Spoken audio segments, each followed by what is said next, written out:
시청자 여러분 안녕하십니까? 좋은 아침입니다. 굿모닝 에이세의 최윤입니다.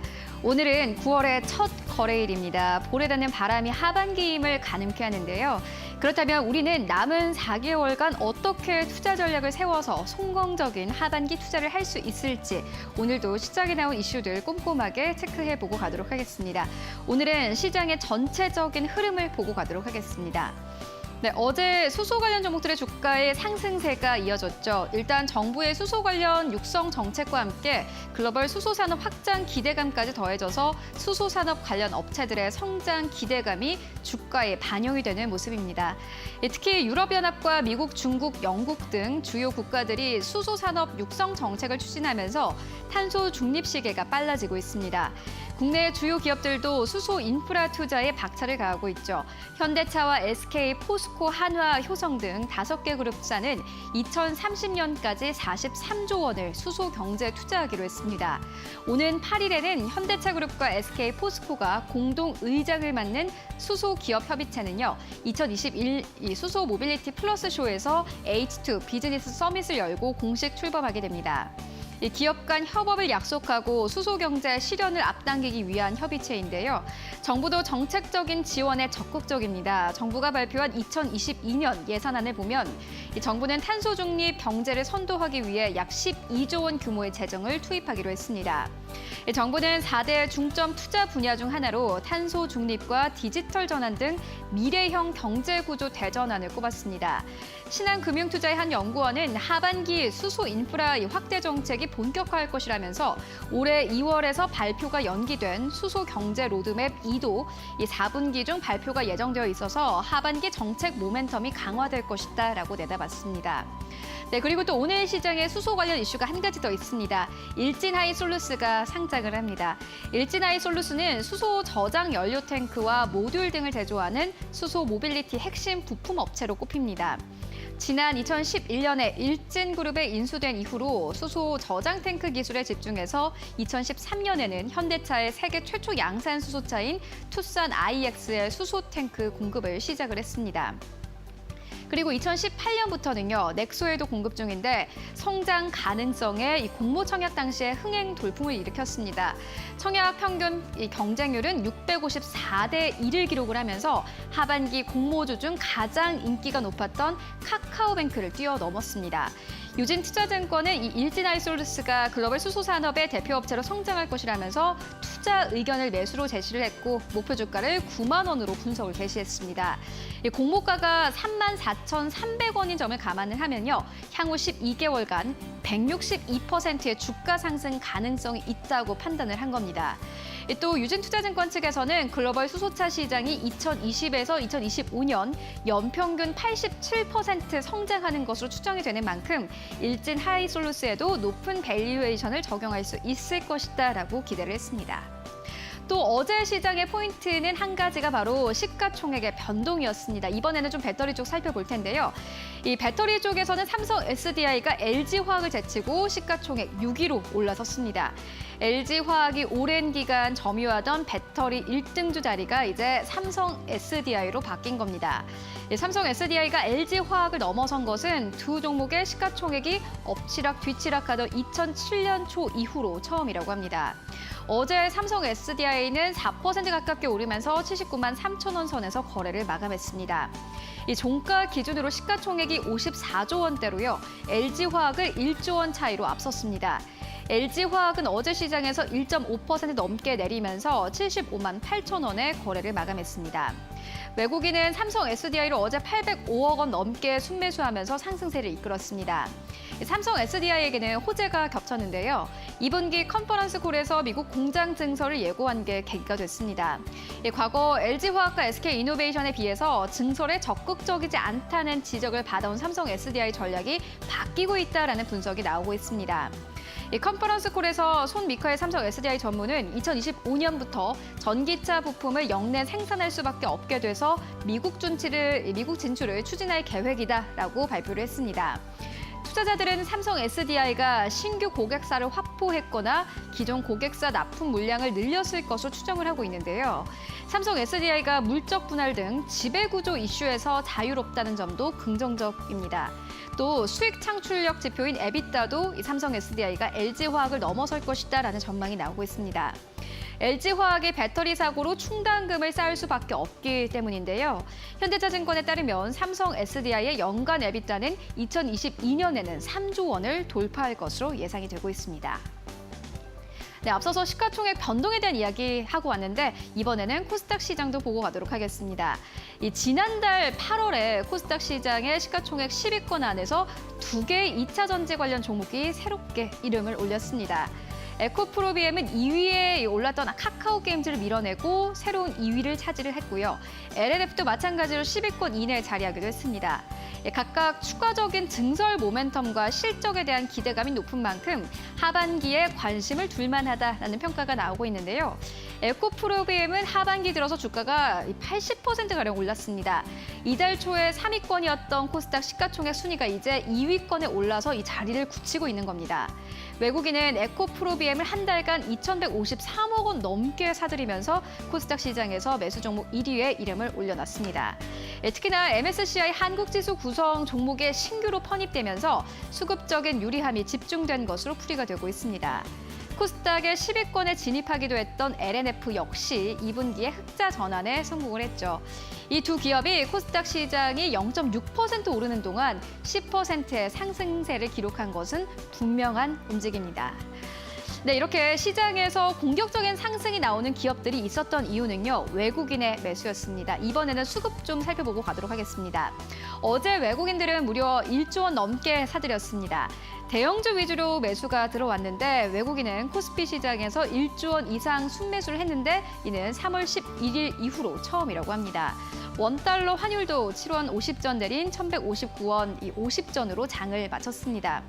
1,180원대까지 돌파했던 지난 20일 대비해서 열흘 만에 2%가 떨어진 건데요. 그러나 아직 안심하기에는 이르다라는 평가가 나오고 있습니다. 글로벌 경기의 핑크아웃, 또 미국의 통화정책 변화와 코로나19의 재확산세 등 전고점인 3,300선을 강하게 돌파할 호재가 많지 않아서입니다. 증시 전문가들은 단기 변동성을 노리기보다는 긴 호흡에서 실적이 개선될 수 있는 기업들에 집중해야 한다, 이렇게 입을 모으고 있습니다. 업종별로는 자동차 등 우리나라 일부 품목의 수출은 여전히 탄탄할 것으로 예상이 되고 있지만요. 8월 시장 하락세를 주도했던 반도체에 대해서는 차분히 대응할 것을 주문을 했는데요. NH투자증권 측에서는 수출주는 경기 사이클 영향을 받지 않고 좋아질 분야로 압축을 대응을 해야 한다라고 발표를 했습니다. 네, 이어서 오늘 시장에 대해서 증권사에서는 어떻게 보고 있을지 연결을 해보도록 하겠습니다. 네, 오늘은 유한타증권으로 가보도록 하겠습니다. 백인범 과장 만나보겠습니다. 안녕하십니까? 네, 안녕하십니까? 네, 과장님, 오늘 시장 전에 좀 봐야 할 이슈들이 있을까요? 네, 아무래도 최근 들어 다시 한번 좀 친환경 관련주들에 대한 관심이 집중이 되고 있는 상황 속에서 이 친환경 관련주들에 대한 관심 좀 이어나갈 수 있다라는 점에서 관심 있게 지켜보시면 좋을 것 같고요. 일단 하반기 이 친환경 관련주들에 대한 모멘텀 계속적으로 기대해 볼만하다라는 관점에서 지켜보시면 좋겠습니다. 일단 9월에 이벤트와 그리고 하반기 실적 기대감, 수급 요인 등 좀 긍정적인 요인이 좀 맞물리면서 최근에 이 친환경 관련주들 주가 또한 긍정적인 모양으로 흘러가는 모습인데요.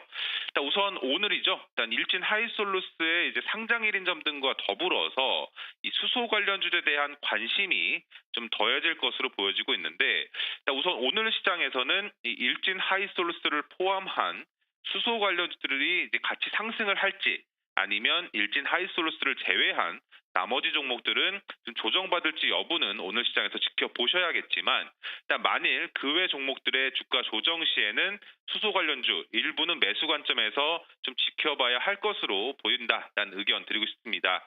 일단 우선 9월에 수소 관련 이벤트가 다수 포진해 있는 상황인데요. 일단 9월 7일과 8일에 IA 모빌리티, 세계 3대 모터쇼 중에 하나인 IA 모빌리티가 열리는 점, 그리고 2021 수소 모빌리티 쇼와 더불어서 이 국내 주요 기업 총수가 한 자리에 모이는 한국판 수소위원회가 출범하는 등 이 다음 주 이벤트를 앞두고 수혜 기대감에 좀 움직이고 있는 모습이다 보시면 좋겠습니다. 또 그리고 거기에 정부가 이제 지난 7월이었죠.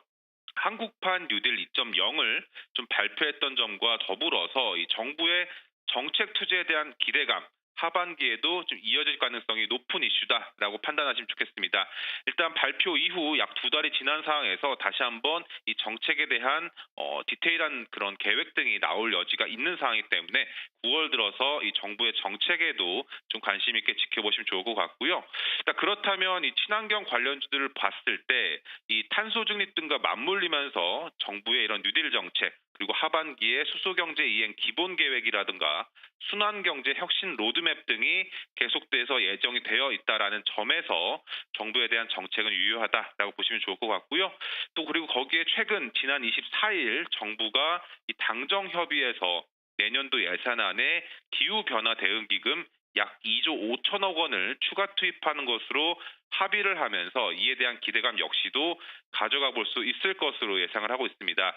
그리고 정부 정책 기대감과 더불어서 일단 오늘 정기국회가 이제 시작을 하게 되는데 이런 점 등과 더불어서 정책에 대한 이런 그 실현 가능성이 점차 이제 가시화될 것으로 보인다라는 점으로 참고를 하시면 좋을 것 같고요. 그리고 한국거래소가 지난 7월 14일에 발표한 이 KRS 기후변화지수 3종 발표 계획과 더불어서 이들 관련주에 대한 지수 추종 자금 역시도 유입될 가능성이 높다라는 점에서 수급적 측면도 다시 한번 기대해 보시면 좋겠습니다. 즉 정리하자면 하반기 정부의 정책 모멘텀 그리고 추종자금 유입 등의 이런 수급적인 요인이 뒷받침된 가능성이 높다라는 점에서 이 관련주에 대한 관심 필요하다라고 보여지고 있고요. 우선적으로는 9월 둘째 주죠. 당장 다음 주 수소 관련 이벤트 등을 감안한다면 오늘을 포함한 이번 주까지는 최소한 수소 관련주에 대한 매수세가 좀 긍정적으로 유입이 될 수 있다라는 판단을 하시면서 수소 관련주 중심으로 관심을 기울이면서 차차 친환경 관련주 전반으로 좀 확대해 나가는 전략으로 시장 대응하시는 것이 좋지 않을까 생각을 하고 있습니다. 이러한 기준점에서 두산 퓨얼셀, 동아화성을 중심으로 수소 관련주에 대한 관심을 이어나가시면서 그 외에는 CS 윈드, 삼광 M&T, OCI 등에도 좀 시각을 넓혀가는 전략으로 대응해보자는 의견 드리겠습니다. 네, 알겠습니다. 수소 관련주 그리고 친환경 관련주에 좀 주목을 해봐야 한다라는 의견 전해주셨습니다. 오늘도 말씀 고맙습니다. 네, 감사합니다. 네, 지금까지 유한타증권의 백인범 과장과 함께 이야기 나눠보고 왔고요. 저희는 경제 일정 확인하고 다시 돌아오도록 하겠습니다.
네, 수급 상황 짚고 가도록 하겠습니다. 어제 외국인은 우리 시장에서 오랜만에 삼성전자를 대량 매수했습니다. 어제 오랜만에 1%의 강세를 보이기도 했죠.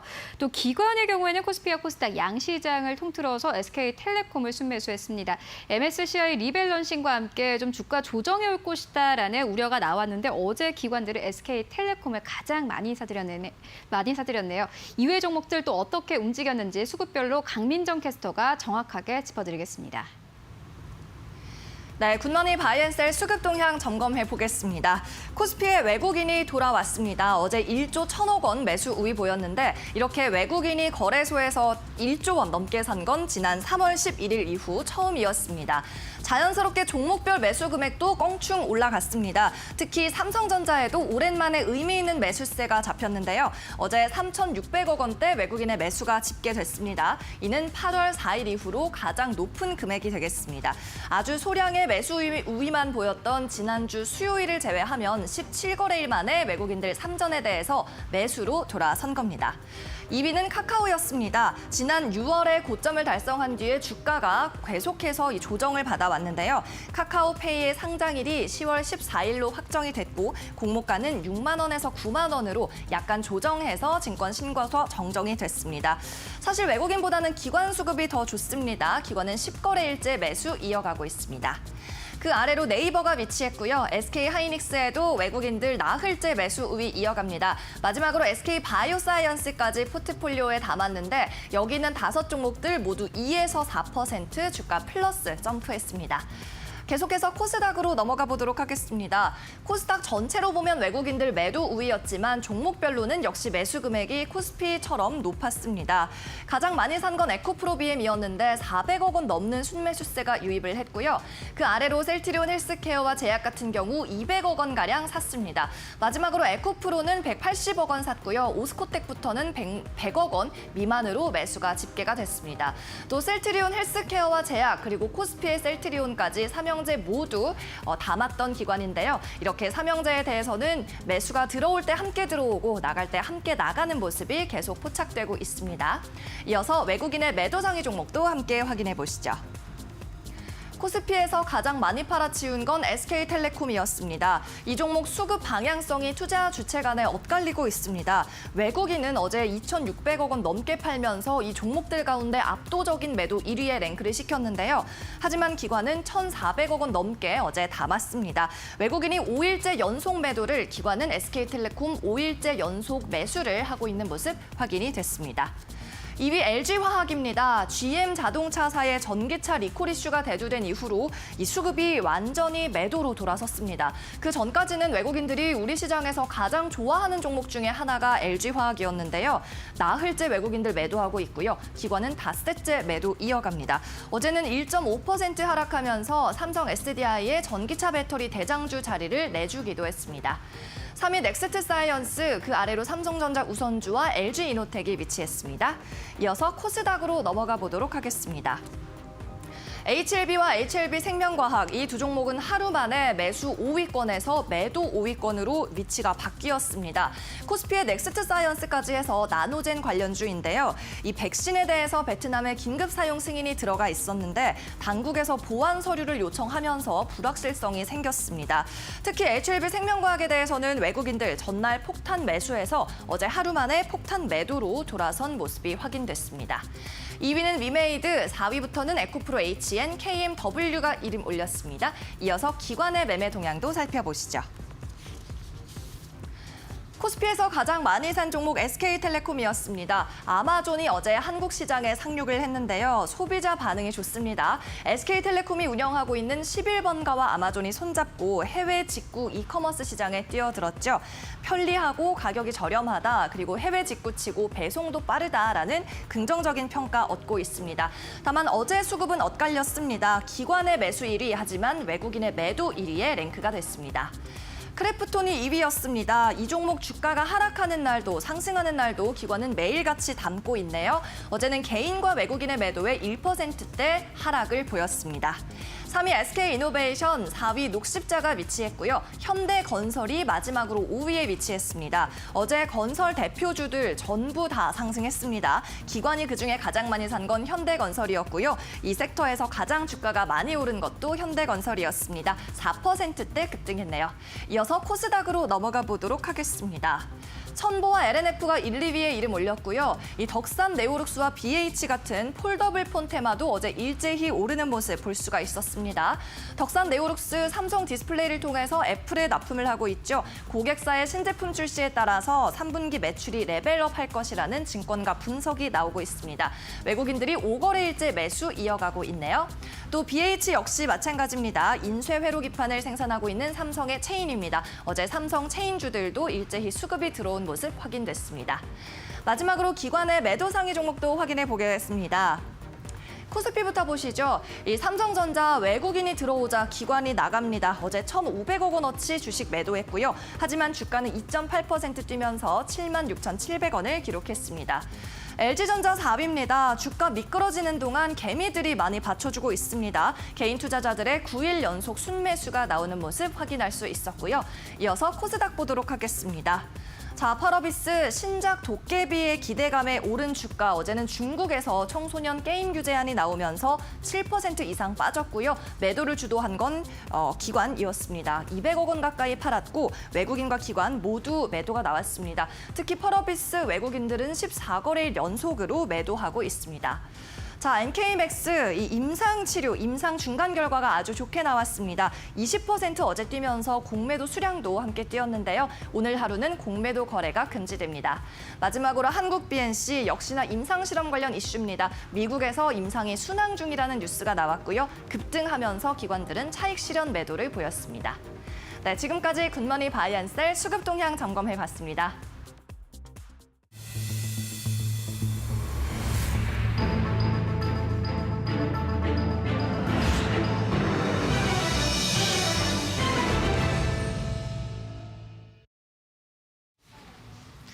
네, 어제 시장이 강하게 오른 만큼 오늘 시장에서는 매물 소화가 나올 수 있다라는 투자 의견들 나오고 있는데요. 오늘 시장에서 어떤 기업을 눈여겨보면 좋을지 오늘은 IBK 투자증권의 박근영 차장을 만나보도록 하겠습니다. 안녕하십니까? 네, 안녕하세요. 네, 사장님 오늘 시장에서 좀 어떤 기업 보고 계십니까? 네, 최근에 폴더블폰 흥행이 아주 뉴스가 많이 나오고 있습니다. 당초 작년에 200만 대 정도 팔았던 그 폴더블폰이 올해 지금 700에서 750만 대 정도의 가이던스였지만 최근 사전 예약이라든지 돌풍에 힘입어서 1000만 대 정도 수준까지 글로벌 판매가 예상되고 있습니다.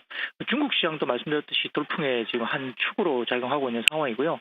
여기에 따라 2022년 지금 현재 가이던스가 1,500만 대 정도의 매출을 일으키고 있다고 가이던스가 있었지만 최근의 돌풍을 고려했을 때 내년 가이던스가 2천만 대까지 올라갈 것으로 봅니다.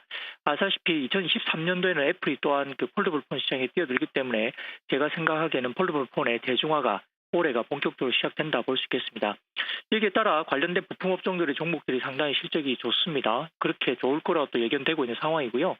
KH바텍, 세경하이테크, 그다음에 파인테크닉스 등 종목들이 있습니다만 상대적으로 최근에 이와 관련된 부품 중에 못 오른 종목이 BH입니다.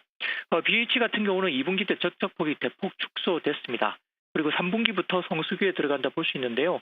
계절적 성수기뿐만 아니라 구조적인 폴더블폰 성장의 수혜주로 말씀드릴 수 있겠습니다. 3분기 영업이익은 330억 대 정도로 추정이 되는 상황이고요. 올해 연간 영업이익도 기존의 400억 정도 수준의 가이던스에서 올해 연간 영업이익이 480억대로 상향 조정이 20%나 상향 조정되고 있습니다. 5가지 모멘텀 정도가 있는데요. 첫 번째로는 스마트폰의 LTPO OLED 채용이 늘어나고 있습니다. 여기에 따라 평균 판매 단가 상승도 가능하고요. 해당 디스플레이에는 저부가 FPCB가 아닌 고부가 RFPCB가 채용됩니다. BH가 하고 있는 그 부품 관련된 부품이고요. FPCB 산업 내 또한 구조조정이 예상되고 있습니다. 경쟁사가 사업 축소를 고민하고 있기 때문에 BH가 올해와 내년에 점유율 상승이 예상되고 있습니다.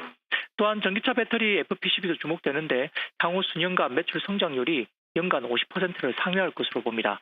또한 5G 안테나 케이블 NPI도 성장의 한 축인데요. 내년에는 매출이 약 1,000억 이상이 예상되고 있는 점도 고무적입니다. 또한 투자 여력이 과거와 달라졌는데 2017년 기준 부채 비율은 240%였습니다만 올해 1분기에는 부채 비율이 72%까지 떨어졌습니다. 향후 신사업 확대의 증설 방향성에 대한 여러 가지 투자 여력도 상당히 높아진 것이 고무적이라 볼 수 있습니다. 단기적인 목표가는 25,000원 설정하고요. 손절가는 18,000원 말씀드리겠습니다. 네, 알겠습니다. 폴더블폰 관련해서 이 BH라는 기업을 좀 언급을 해주셨는데 이 기업 같은 경우에는 북미항 관련해서도 매출 이야기가 나오고 있더라고요. 이 부분은 어떻습니까? 네, 폴더블폰 관련된 부분들은 국내 삼성에도 들어가지만 BH는 애플에 주로 부품사로 등재가 돼 있고 말들이 많이 나오고 있는 종목입니다. 9월 달에 지금 북미항 관련된 애플 관련된 신제품이 또 나오기 때문에 기본적인 매니아층이 있는 애플 입장에서는 판매 대수가 상당히 높아질 가능성은 있고요. 또한 애플도 말씀드렸듯이 2023년도부터는 폴더블폰 출시가 예상되고 있기 때문에 여기에 대한 부품 수요도 충분히 BH가 대응할 수 있는 가능성이 높지 않나 판단되기 때문에 삼성과 애플의 양쪽에 어떤 수혜가 거론된다는 점에서는 중장기 수혜에 대한 긍정적인 접근 가능하겠습니다. 네, 알겠습니다. 오늘도 말씀 고맙습니다. 감사합니다. 네, IBK 투자증권의 박근영 차장과 함께 이야기 나눠보고 왔고요. 저희는 신 소장의 시그널 시간 이어갈 텐데 먼저 주제를 화면으로 확인해 보겠습니다.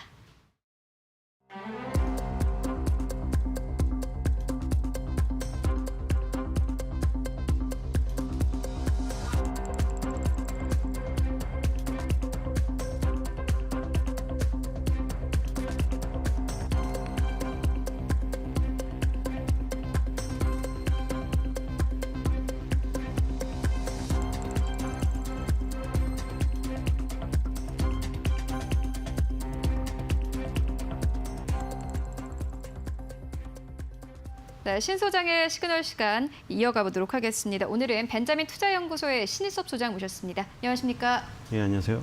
네, 소장님 오늘 탄소 배출권 관련해서 이야기할 텐데 이 주제를 오늘 가지고 오신 이유가 뭡니까? 어제 법이 통과됐더라고요. 장이 끝나고 본회의가 몇 시에 열렸었죠?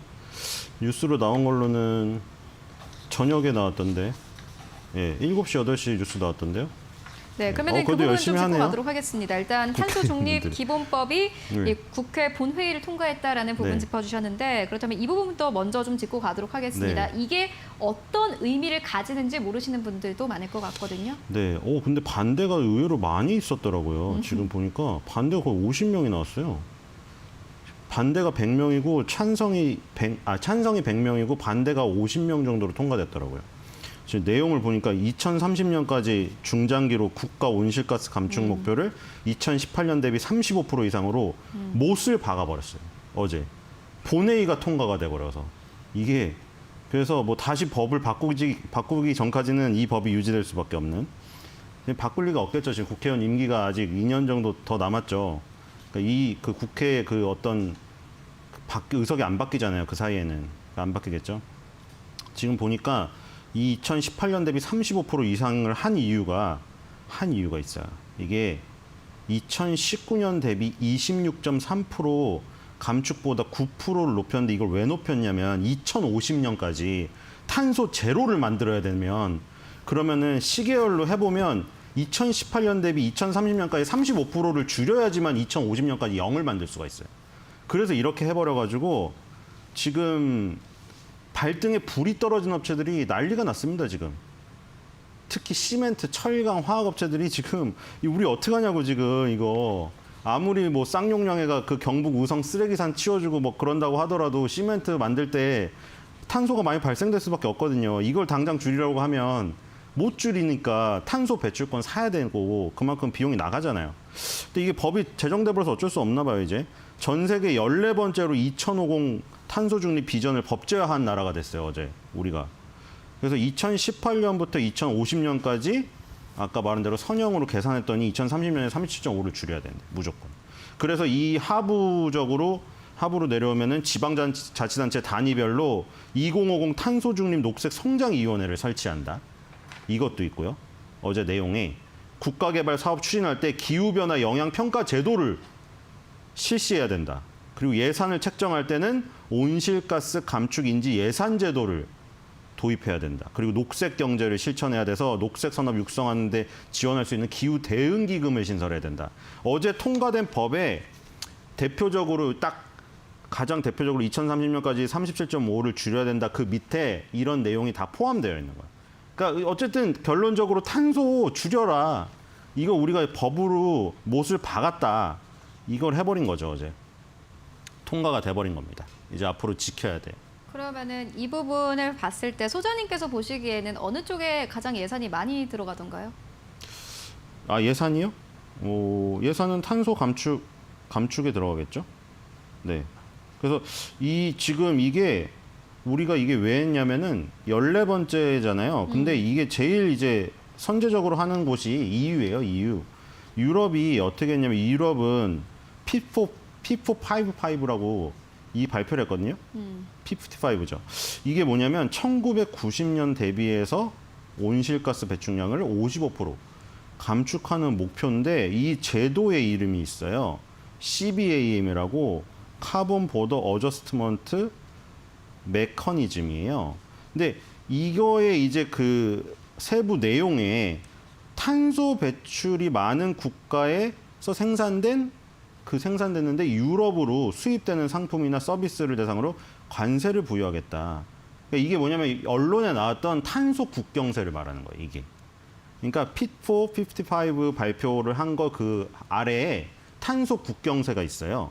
그래서 이제 완전 강력하게 이 유럽이 그 시도를 한 거고 이거 이후에 이제 계속 나온 거. 이게 원래 역사가 있는데 제일 윗단으로 올라가게 되면은 교토 의정서라는 게 있어요. 교토 의정서. 교토 의정서에서 온실가스 감축을 최초로 어떻게 보면 선언했고 그 다음에 2000년대 들어와서 파리 기후 협약이 나와요. 그 다음에 유럽에서 Fit for 55를 발표했어요. 그때부터 뭐 탄소 국경세니 탄소 배출권이니 이런 얘기가 나온 데다가 그리고 우리나라는 이제 거기서 14번째로 이걸 한 거죠.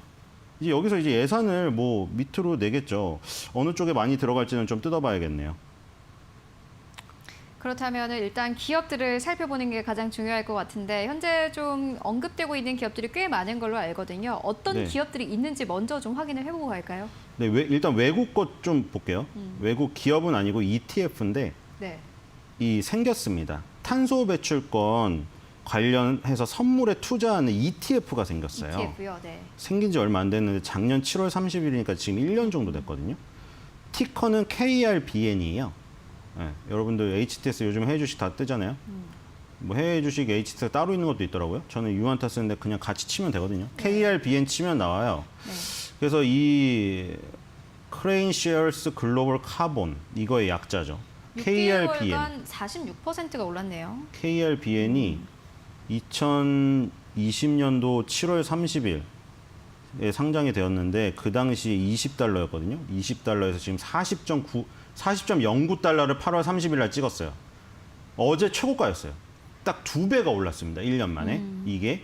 근데 이게 뭐에 투자냐면 미국하고 유럽에서 거래량이 가장 많은 탄소 배출권에 선물에 투자하는 건데 미국과 유럽 중에서도 유럽 선물의 60%가 들어있어요. 지금 이게. 아까 말씀드렸잖아요. 유럽이 가장 적극적이라고. 유럽은 이제 자기네 나라에 수입하는 거에다 탄소 국경세를 탄소가 많이 함유된 걸까? 우리 국경을 넘을 때 너네 국경세를 세금을 부과해버리겠다. 이거예요. 그러니까 되게 불리해지죠. 이제 탄소 많이 배출하는 상품이나 서비스는 너무 불리해져. 유럽 수출길이 막혀버리는 거예요. 이렇게 되면. 다른 탄소가 없는 상품이나 서비스에서 단가에서 밀려버리는 거예요. 그러니까 유럽이 가장 적극적이잖아요. 그리고 그래서 이 부분에 투자를 했는데 지금 2배가 오른 데다가 또 지금 한 4개월짜리 박스권을 돌파해버렸어요. 지금. 그래서 이걸 보면서 이거 탄소 배출권 가격 지금 오르네? 이거 간접적으로 알 수 있겠죠? 간접적으로 이렇게 ETF에 투자하셔도 되는 거예요. ETF가 이렇게 오르고 있다. 그래서 우리나라에서는 일단 오늘은 후성을 가져왔습니다. 후성이요? 네. 뭐 다른 것도 많이 있는데 지금 후성은 원래는 지금 뭐 2차 전지 관련해서 자꾸 알려져 있죠. 그러니까 2차 전지로 다시 가면은 이제 2차 전지를 딱 생각해 보세요. 양극재, 플러스에 있는 양극재, 마이너스 극에는 음극재, 그다음에 거기서 수용을 하게 만드는 전해 액 가운데 플러스와 마이너스가 섞이지 않게 하는 분리막. 이게 4대 소재잖아요. 근데 그 전해액이 수영장 물인데 전해액 안에 들어가는 전해질을 만드는 업체가 후성이잖아요. 그중에 리튬염이라고 불리우는. 얘네가 만드는 거 육부라 인산 리튬. 그걸 만드는데 그래서 2차 전지 소재 업체로 굉장히 각광을 받고 있는데 탄소 배출권도 관련이 돼 있다. 왜 관련이 돼 있냐? 후성은 공장이 어디 있죠? 초록창에 쳐보시면 나오죠. 울산에 공장이 있잖아요. 근데 울산에 후성의 공장뿐만 아니라 울산이 우리나라에서 그 가장 높은 거 아시죠? 소득이 가장 높은 도시예요. 1인당 소득이 울산이 제일 높아요. 근데 그게 요즘에 좀 경기가 뭐 조선 때문에 힘들어졌다고 하지만 그쪽에 뭐 조선소나 화학회사나 이런 게 밀집되어 있잖아요. 그럼 당연히 어떤 탄소 배출이나 이런 안 좋은 게 많이 나오겠죠. 실제로 전국에서 유독물질이 가장 많은 지역이 울산이. 전국의 유독물질의 33.6이 울산에서 나온다는 통계가 지금 있습니다. 근데 여기서 이제 뭐 하냐면 울산의 화학공장에 에어컨용 냉매가스를 만드는데 거기서 온실가스가 발생돼요. 근데 후성이 그 온실가스 저감 설비를 만들어가지고 요거를 여기서 이제 온실가스 저감 설비를 통해 가지고 다른 회사한테 탄소 배출권을 팔아요. 근데 그 탄소 배출권을 파는 게 어디 인증을 받아야 되냐면 유엔의 인증을 받아야 돼요. 왜냐하면 이게 아까 말한 맨 선구적인 1997년에 온실가스 감축에 중점을 둔 교토에서 열렸던 거기서 나온 교토 의정서를 기반으로 해서 CDM 사업이 시작된 거거든요. CDM이 클린 디벨롭먼트 메커니즘이에요. 이게 유엔에서 하는 온실가스 감축 사업이에요. 여기에 공인을 받아야 탄소 배출권을 유엔이 공인받은 하에서 팔 수가 있는 거예요. 근데 이 후성은 유엔 온실가스 감축 사업 CDM 사업에 공인 인증을 받았어요. 그래서 탄소 배출권을 이제 사고 팔 수가 있는데 후성은 사는 게 아니라 파는 거죠. 그러니까 탄소 배출권의 의미가 뭐냐면 그거예요. 아까 시멘트 회사나 화학회사처럼 지금 당장 공장을 뜯어 고치려면 몇 년이 걸리는데 당장 탄소 배출을 줄일 수가 없잖아요. 그럼 장사를 접어야 되는데. 그렇잖아요? 근데 지금 장사를 접을 수는 없고 시멘트는 계속 생산해야 되고 화학 제품은 계속 생산해야 되잖아요. 그럼 어떻게 해야 되겠어요? 탄소 배출권을 사서라도 생산을 해야겠죠. 안 그러면은 지금 당장 시멘트 회사 접고 집으로 돌아가야 되는데요. 안 되잖아요. 탄소 배출권을 사야 되잖아요. 그런 회사들 대상으로 탄소 배출권을 파는 거죠. 파는 거예요. 그 필요한 회사들은 사야 되는 거고. 그래서 탄소 배출권 시장이 형성되는데 그거는 유엔의 담당 기구에서 공인을 해줘야 된다. 그래서 온실가스 배출량 감소를 담당하는 유엔 담당 기구가 있어요. 거기서 탄소 배출권은 결국에 아까 전에 유엔의 온실가스 감축 사업 CDM 있죠. CDM 사업 산하에서 부산물로 탄생된 게 탄소 배출권이에요. 어쨌든 후성은 지금 그 탄소 배출권 사업을 유엔한테 인증을 받았기 때문에 울산 지역의 그 화학 공장과 이 뭐 조선소 이런 데서 나오는 이런 그 유해 가스들을 저감시켜주고 혹은 저감 설비를 뭐 확장을 못하거나 이런 회사들 대상으로 탄소 배출권을 팔 수가 있어요. 후성이 절약해서 모아둔 거를 갖다 파는 거예요, 걔네한테. 그래서 후성은 2차 전지 쪽 말고도 이쪽으로도 지금 굉장히 이슈가 될 수가 있죠. 그리고 어제 바로 그 딱 장 끝나고 지금 뉴스가 나온 걸로는 7시, 8시에 국회의원분들이 국회에 모여서 통과를 시키신 것 같은데 이렇게 되면 오늘 장에 영향을 미칠 수밖에 없죠. 어제 장중에 본회의가 통과가 된 게 아니라 장 끝나고 저녁에 모이셔서 열심히 하셨더라고요, 표결을. 그럼 우리 장이 열리자마자 지금 탄소 배출권 관련주가 움직일 가능성이 지금 크죠. 물론 뭐 휴캠스도 있고 한솔홈데코도 있고 있어요. 다 있는데 2차 전지주 소재주로도 엮여 있고 이 이슈로도 엮여 있는 양수겸장 같은 기업이죠. 그러면은 소장님께서 보시기에는 좀 오늘 정도에만 시세가 나올 것으로 보십니까? 아니면 계속해서 좀 이 주가가 상승 탄력을 받을 수 있을까요? 일단은 2차 전지 소재주로서의 그 근본 동인이 있으니까요. 그것을 그쪽으로도 제외하고 일단 탄소 배출과 관련해서 오늘은 일단 탄소 배출을 하는 거니까 탄소 네. 배출과 관련해서는 주가가 좀 어떻게 움직이게 될까요? 글쎄요, 후성은 좀 그래도 얌전하게 움직이지 않을까. 그러니까 휴캠스가 화학회사잖아요. 화학회사인데 그동안 굉장히 소외를 받았거든요. 왜냐하면 보시면은 대한유화나 보셨죠? 금호석유나 그 제일 심한 건 뭐예요? 효성 TNC 이런 거 봐봐요. 정말 다 날라갔거든요. 한 번씩 거기다가 중소형주인 국도화학, 유니드 이런 거 다 시세가 폭발을 했어요. 근데 유일하게 안 간 게 휴캠스예요. 그래서 이런 휴캠스 같이 이렇게 화학회사에서 극소외를 받은 업체들이 이런 걸로 엮이면은 많이 갈 수가 있어요.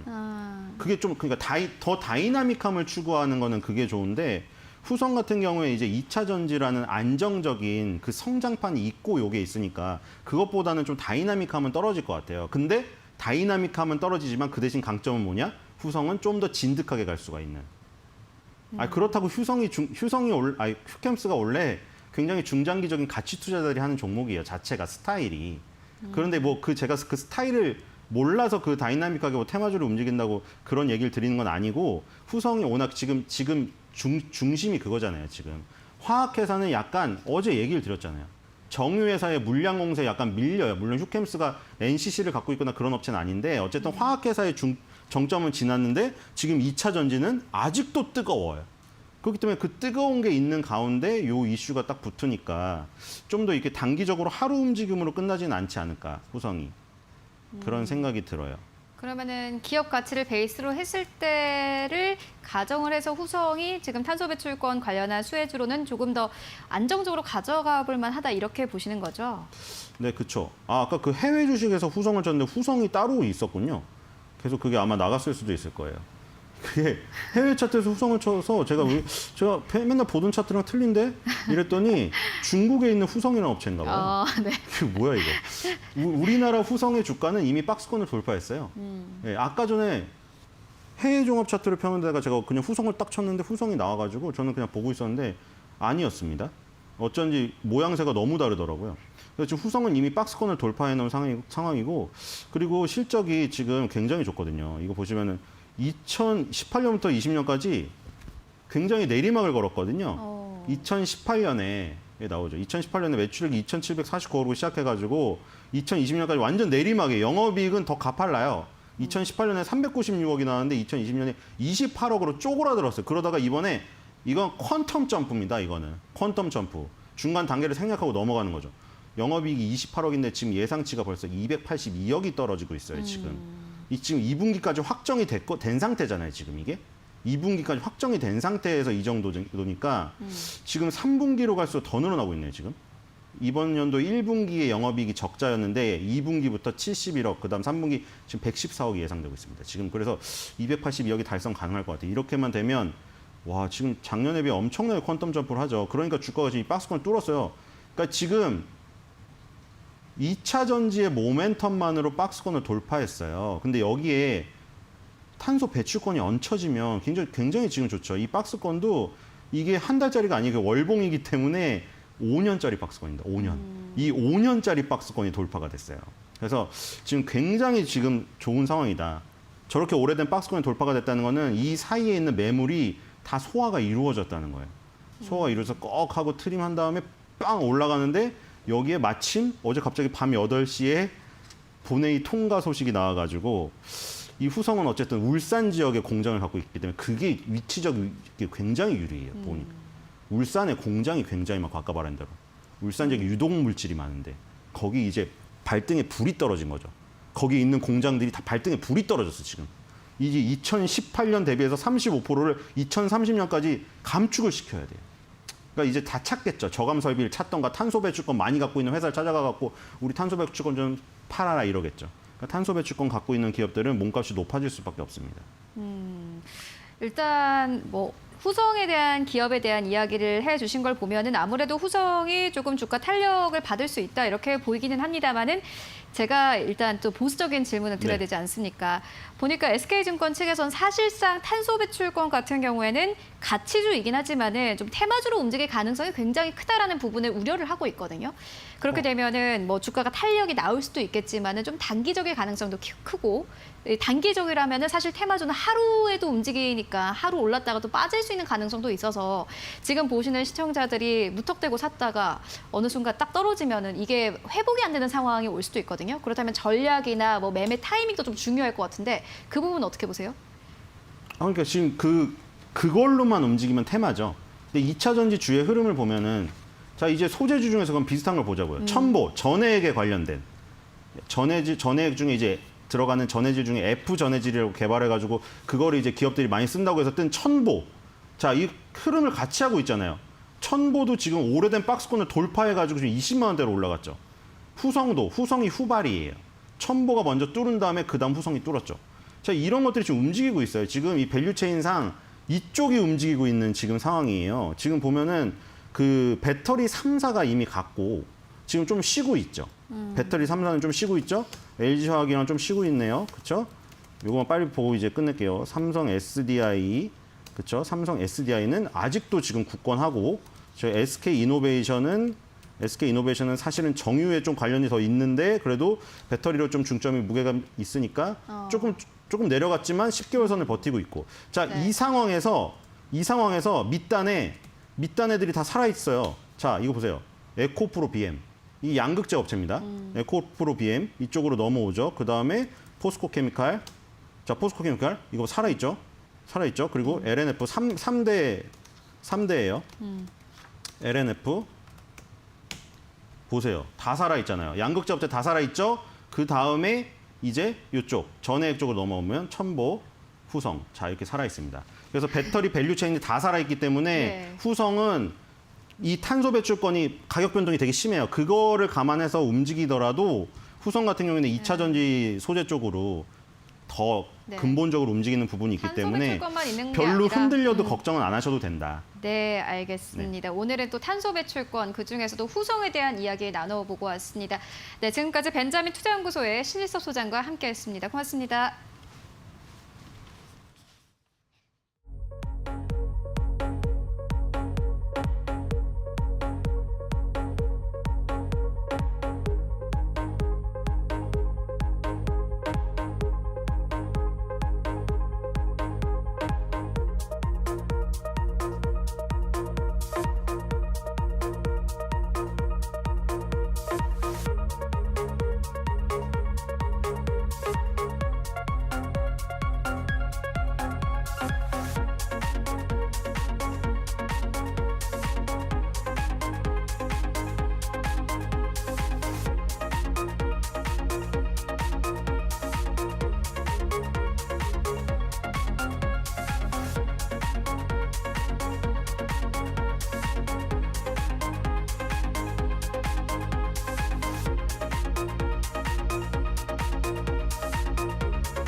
네, 현재 장 전까지 약 14분 정도를 남겨두고 있는 상황인데요. 오늘 코스닥 시장 약보합권 출발 예상이 되고 있습니다.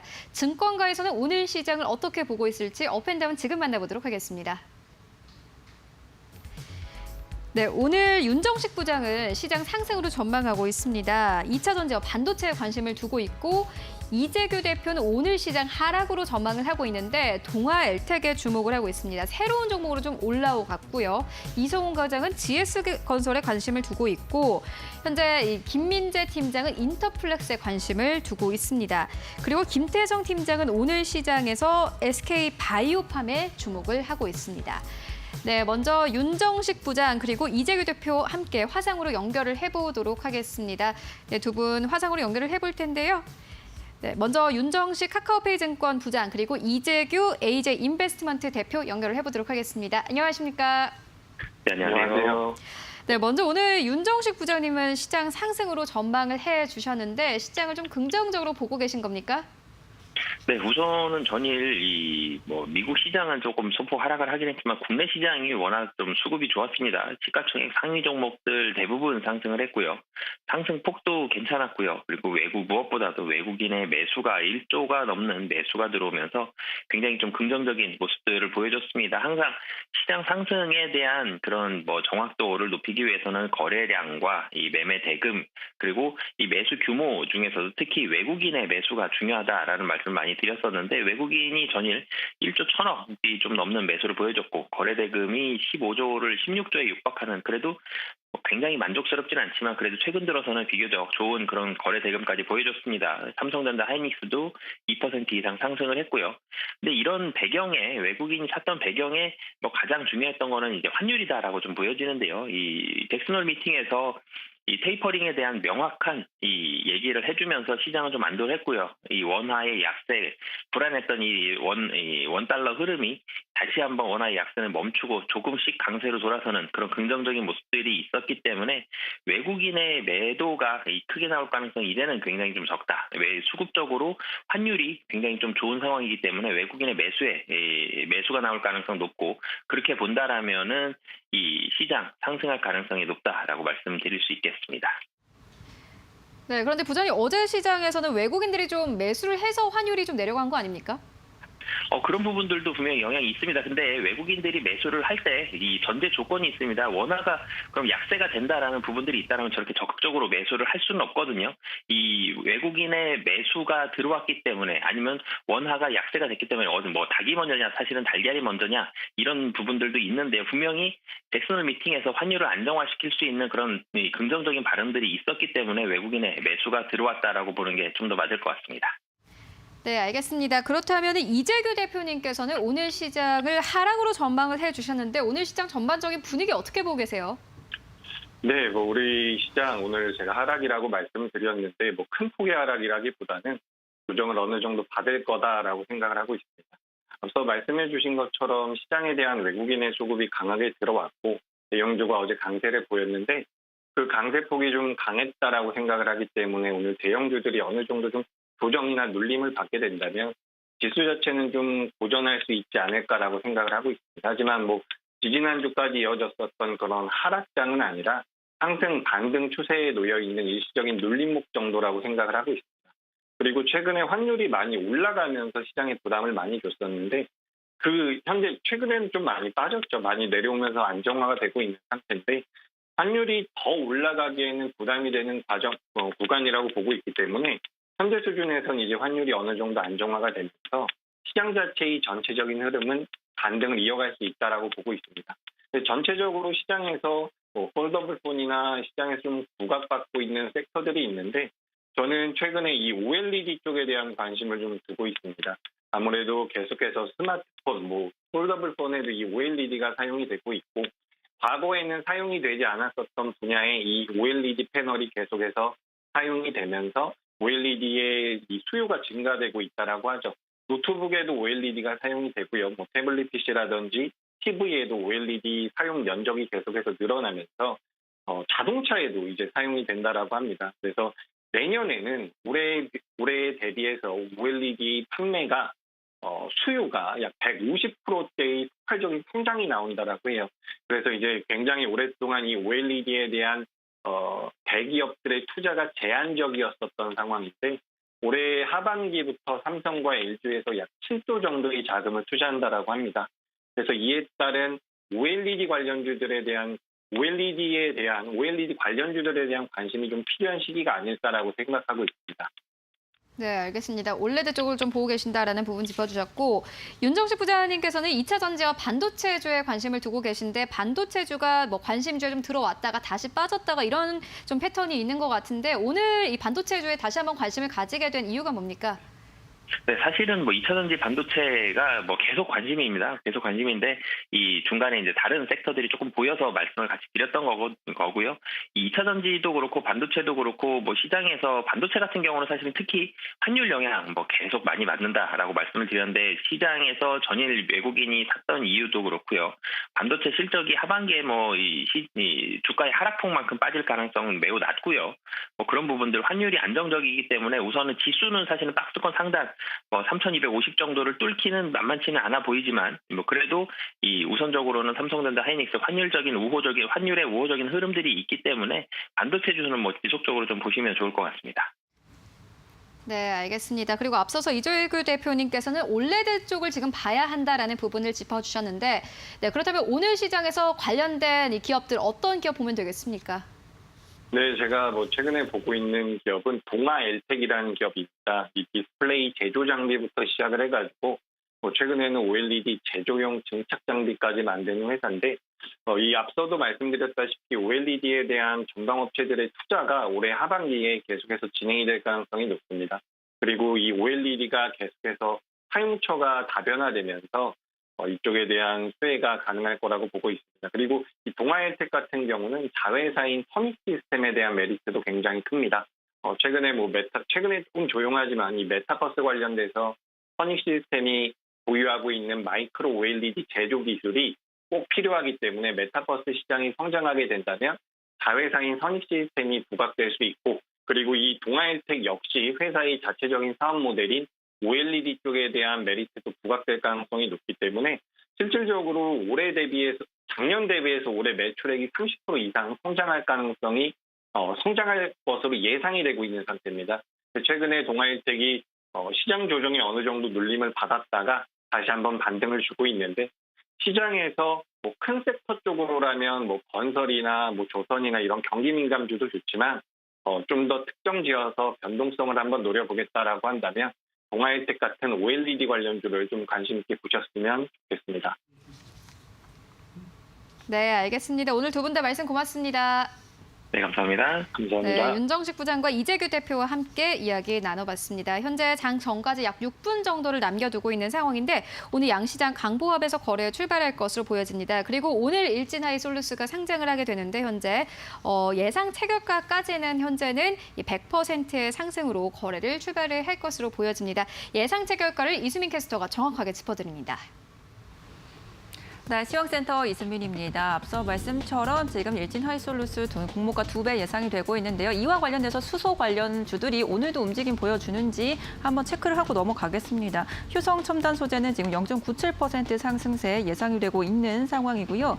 이어서 지금 S퓨어셀도 1%가 넘는 상승을 켜내고 있습니다. 1.85%의 상승 출발 지금 대기하고 있는 상황입니다. 이와 함께 계속해서 두산퓨얼셀도 지금은 빨간불 켜내면서 상승 출발하고 있다는 점 체크를 해보시면 좋을 것 같은데요. 강보합권 예상이 되고 있습니다. 그렇게 강한 탄력은 아니지만 그래도 오늘까지도 시세 가져간다는 점 체크를 한번 해보시면 좋을 것 같고요. 현재 오늘 확진자 2,000명이 넘어설 것으로 예상이 되고 있습니다. 이와 관련해서 지금 아이진 함께 살펴보시면 지금 17%의 급등세로 출발 대기하고 있는 상황입니다. 코로나19 mRNA 백신 임상시험에 승인을 했다라는 소식 전해지면서 탄력을 받고 있고요. 그리고 오늘 아침에 낭양유업에 결국 매각이 무산이 됐습니다. 지금 현재 구간에서는 6.19%의 급락세 지금 보여줄 것으로 예상이 되고 있습니다. 네, 개장 전 지금 특징주 몇 가지 한번 살펴봤고요. 지금 시장 흐름 살펴보시면 현재 코스피가 0.41% 상승을 켜내면서 3,212포인트 선 출발 대기하고 있습니다. 코스닥도 함께 0.07%의 소폭 상승세 보여주며 1,038포인트 선에서 대기하고 있습니다. 네, 이어서 코스피 2위부터 5위 종목들부터 분위기 한번 살펴보도록 하겠습니다. 네, 오늘 삼성전자가 0.91%, SK하이닉스는 아직 움직임 보여주고 있지 않습니다. 삼성전자가 지금 TSMC에 이어서 파운드리 가격에 대한 인상안을 꺼내 들고 있는 상황입니다. 삼성전자와 키파운드리 고객사에게 가격을 인상하겠다라는 공문이 보내진 것으로 알려져 있는데요. 과연 좀 영향을 줄 수 있을지 한번 체크해 보시면 좋을 것 같고요. 네이버와 카카오도 오늘은 빨간불로 출발 예상됩니다. 네이버가 1%대 넘는 상승불, 카카오는 0.65%의 강세 속에 출발 대기하고 있고요. 삼성바이오로직스도 오늘은 강보합권 출발이 예상되고 있습니다. 현재 삼성바이오로직스가 송도 공장에 지금 부지를 추가 매입했다라는 소식들 전해지고 있습니다. 백신의 원액 생산에 박차를 가하겠다라는 의미로 해석을 해볼 수가 있을 것 같은데요. 앞으로 이제 추가되는 장비들까지도 한번 체크를 해보시면 좋을 것 같습니다. 오늘은 대체로 1위부터 5위까지 상승 출발 대기하고 있습니다. 그럼 6위부터 10위까지의 종목들도 분위기 체크해 보시죠. 지금 10위권까지는 대부분 상승 출발이 예상되고 있는 상황인데요. 삼성 SDI 0.8%대 강세 속에 지금 80만 원 선 대기를 하고 있습니다. 어제 외국인들 매수세 들어오면서 LG화학을 뛰어넘었던 삼성 SDI 오늘까지 이어갈 수 있을지 한번 체크해 보시고요. 반면에 LG화학은 1.32%에 오늘 그래도 반등 흐름 나와주고 있습니다. 76만 8천 원 현재 예상이 되고 있는 상황인데요. GM 쪽에서 그러나 이제 볼트의 리콜이나 생산이 완전히 이제 안정성을 찾을 때까지는 중단을 하겠다라는 이야기들 나오고 있습니다. 관련 흐름들 한번 체크를 해보시기 바랍니다. 현대차 오늘은 0.47% 강보합권 움직임 보여주고 있는데요. 지금 중국에 있는 주재원들을 한국으로 불러들이면서 중국 사업을 철수하는 게 아니냐라는 이야기들도 있습니다. 한번 꼭 참고를 해보시면 좋을 것 같습니다. 셀트리온 0.68%의 강세 속에 29만 5천 원, 카카오뱅크까지도 오늘 소폭의 상승세 보여주면서 대부분 시총 상위 종목들 흐름은 괜찮습니다. 네, 코스피 종목들 한번 더 살펴보시죠. 기아가 0.12%, 현대모비스가 0.18% 강세 속에 자동차 관련주들 탄력은 괜찮고요. 포스코는 아직 보합권 움직임 보여주고 있습니다. 삼성물산은 강보합권에서 반면에 크래프톤만 지금 2%대 크게 내림세 기록을 하면서 현재 48만 1,000원 선에서 예상이 되고 있습니다. 이어서 코스피 종목도 한번 더 살펴보시죠. SK바이오사이언스가 오늘은 내림세로 출발 예상되고요. LG전자의 1%의 강세 흐름 예상됩니다. 자, SK이노베이션 같은 경우도 중국의 지금 EV 에너지와 합작 공장 양산에 돌입을 했습니다. 지금 공장 개시를 앞두고서는 글로벌 완성차 업계에 이제 배터리 공급을 앞두고 있는 게 아닌가라는 기대감 지금 커지고 있는 상황인데요. 오늘 SK이노베이션은 아직 보합권 움직임 보여주고 있고요. LG생활건강은 1%대 상승 예상됩니다. 이어서 코스닥 쪽도 한번 살펴보겠습니다. 코스닥 1위부터 5위까지의 종목들 한번 체크를 해보시죠. 네, 코스닥 쪽 넘어가 보시면 셀트리온 헬스케어는 0.4% 내림세, 셀트리온 제약도 함께 1%대까지 시세 밀리면서 출발 예상되고 있습니다. 에코프로비엠은 소폭의 상승세 예상되고요. 펄어비스가 2%대 넘는 지금 시세 크게 밀리면서 92,000원 예상되고 있습니다. 카카오게임주도 함께 약세 흐름 보여주면서 지금 대체로의 게임주들 계속해서 약세 흐름 지금 보여주고 있는 상황입니다. 6위부터 10위 종목들도 체크해 보겠습니다. SK머티리얼즈 약세, 지금 알티오전도 함께 1%대 약세 흐름 보여주면서 코스닥 쪽에서는 혼조 느낌이 나오고 있는 상황입니다. 지금까지 시황센터였습니다.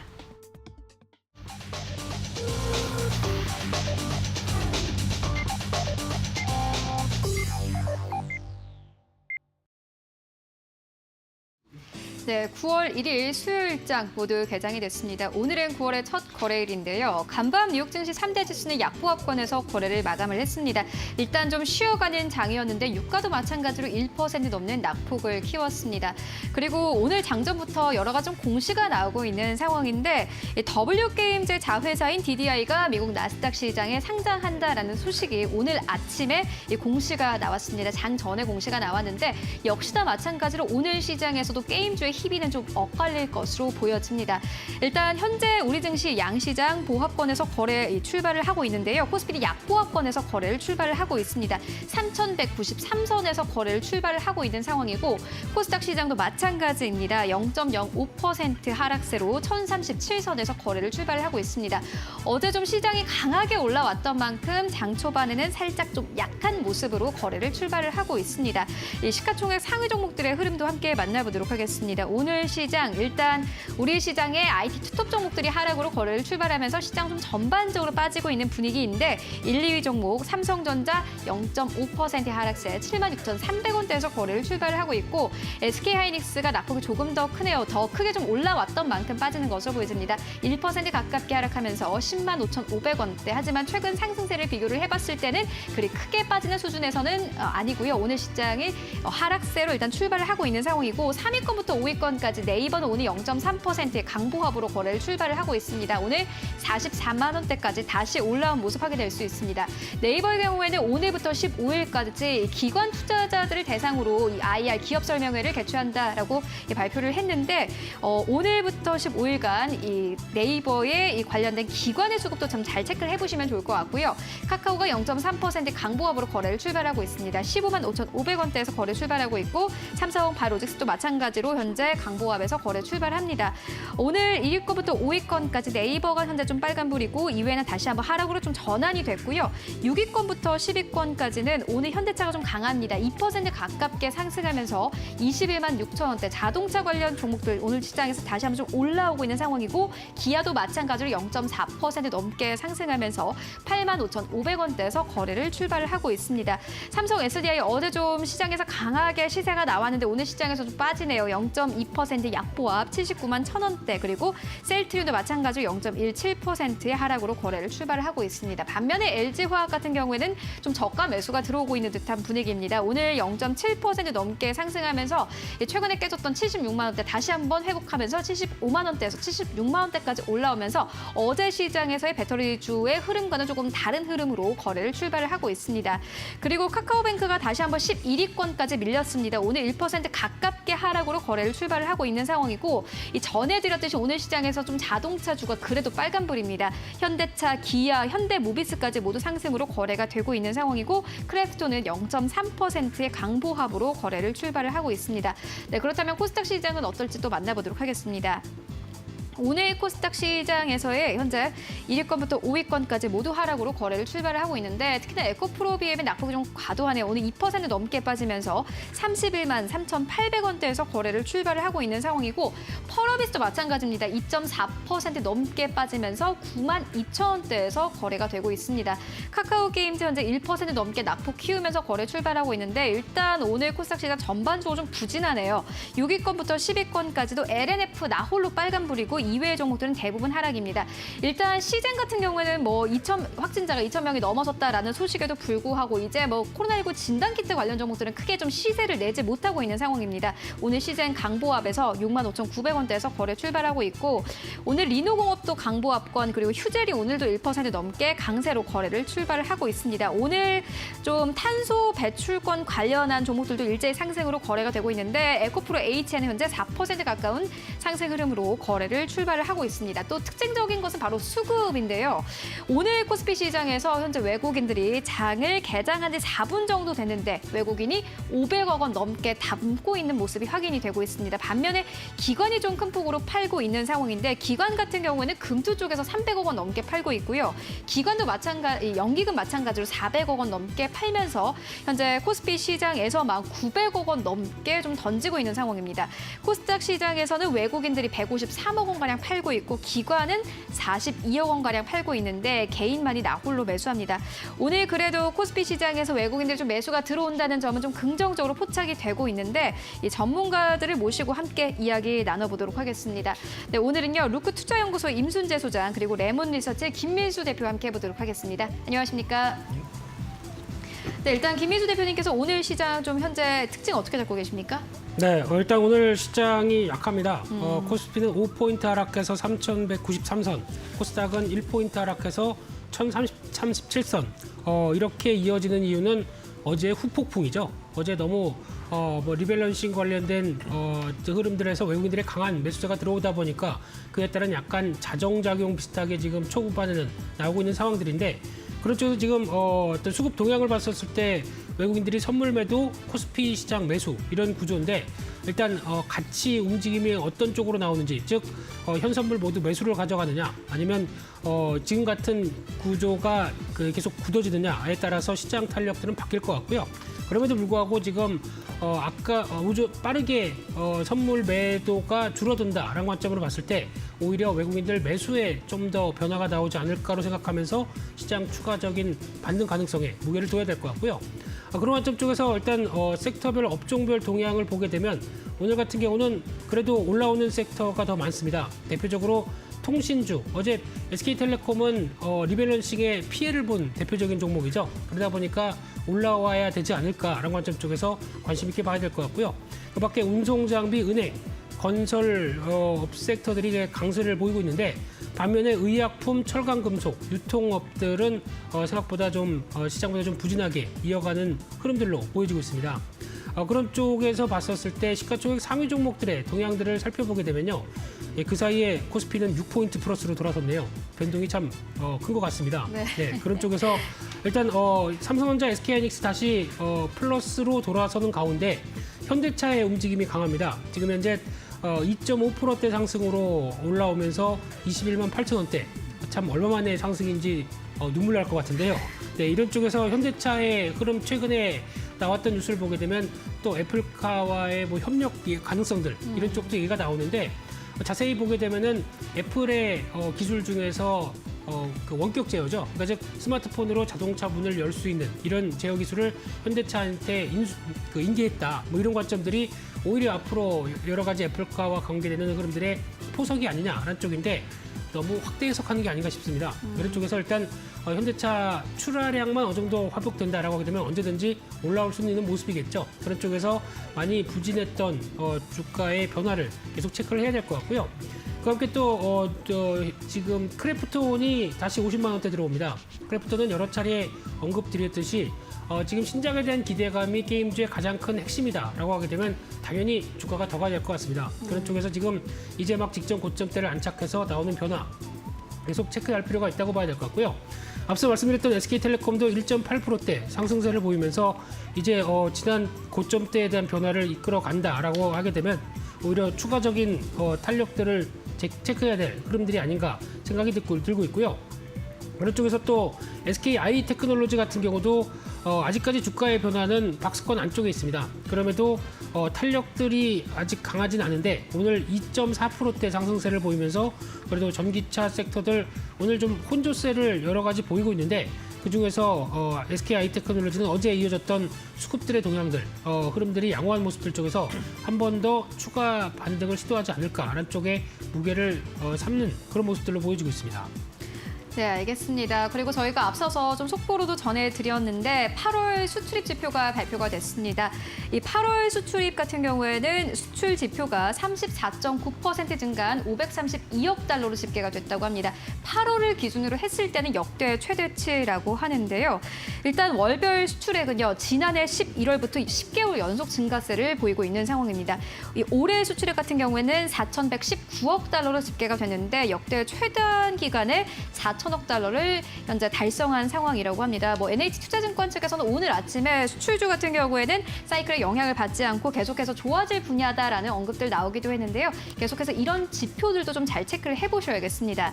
네, 그리고 오늘 시장에서 좀 특징적인 종목들 더 살펴보고 가도록 하겠습니다. 일진 하이솔루스, 아마 이 주가가 일령 따상에 성공할 것인지에 대해서 기대를 하시는 분들 굉장히 많았을 것 같은데요.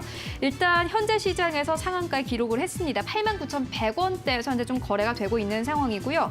더불어서 남양유업 같은 경우에는 장전에 좀 이슈가 하나 있었죠. 인수가 사실상 무산이 됐다라는 뉴스가 있었는데 오늘 시장에서 4% 넘게 하락을 하면서 거래가 되고 있습니다. 현재는 54만 원대에서 거래가 되고 있는데 장 초반에는 52만 원대까지 좀 저점을 낮추기도 했습니다. 계속해서 악재가 나오고 있는 상황인데 오늘 수소 쪽을 조금 더 살펴보고 가도록 하겠습니다. 임순재 소장님께서는 일단 오늘 일진하이솔루스 상장 이슈도 있는데 이 부분부터 시작해서 앞으로의 수소 관련 종목들의 흐름 어떻게 보시는지 좀 설명 부탁드리겠습니다. 네, 일단 수소 관련 쪽들은 최근 들어 이슈들이 좀 많이 나오고 있죠. 대표적으로 탄소기본법이 어저께 국회를 통과한 부분도 있고요.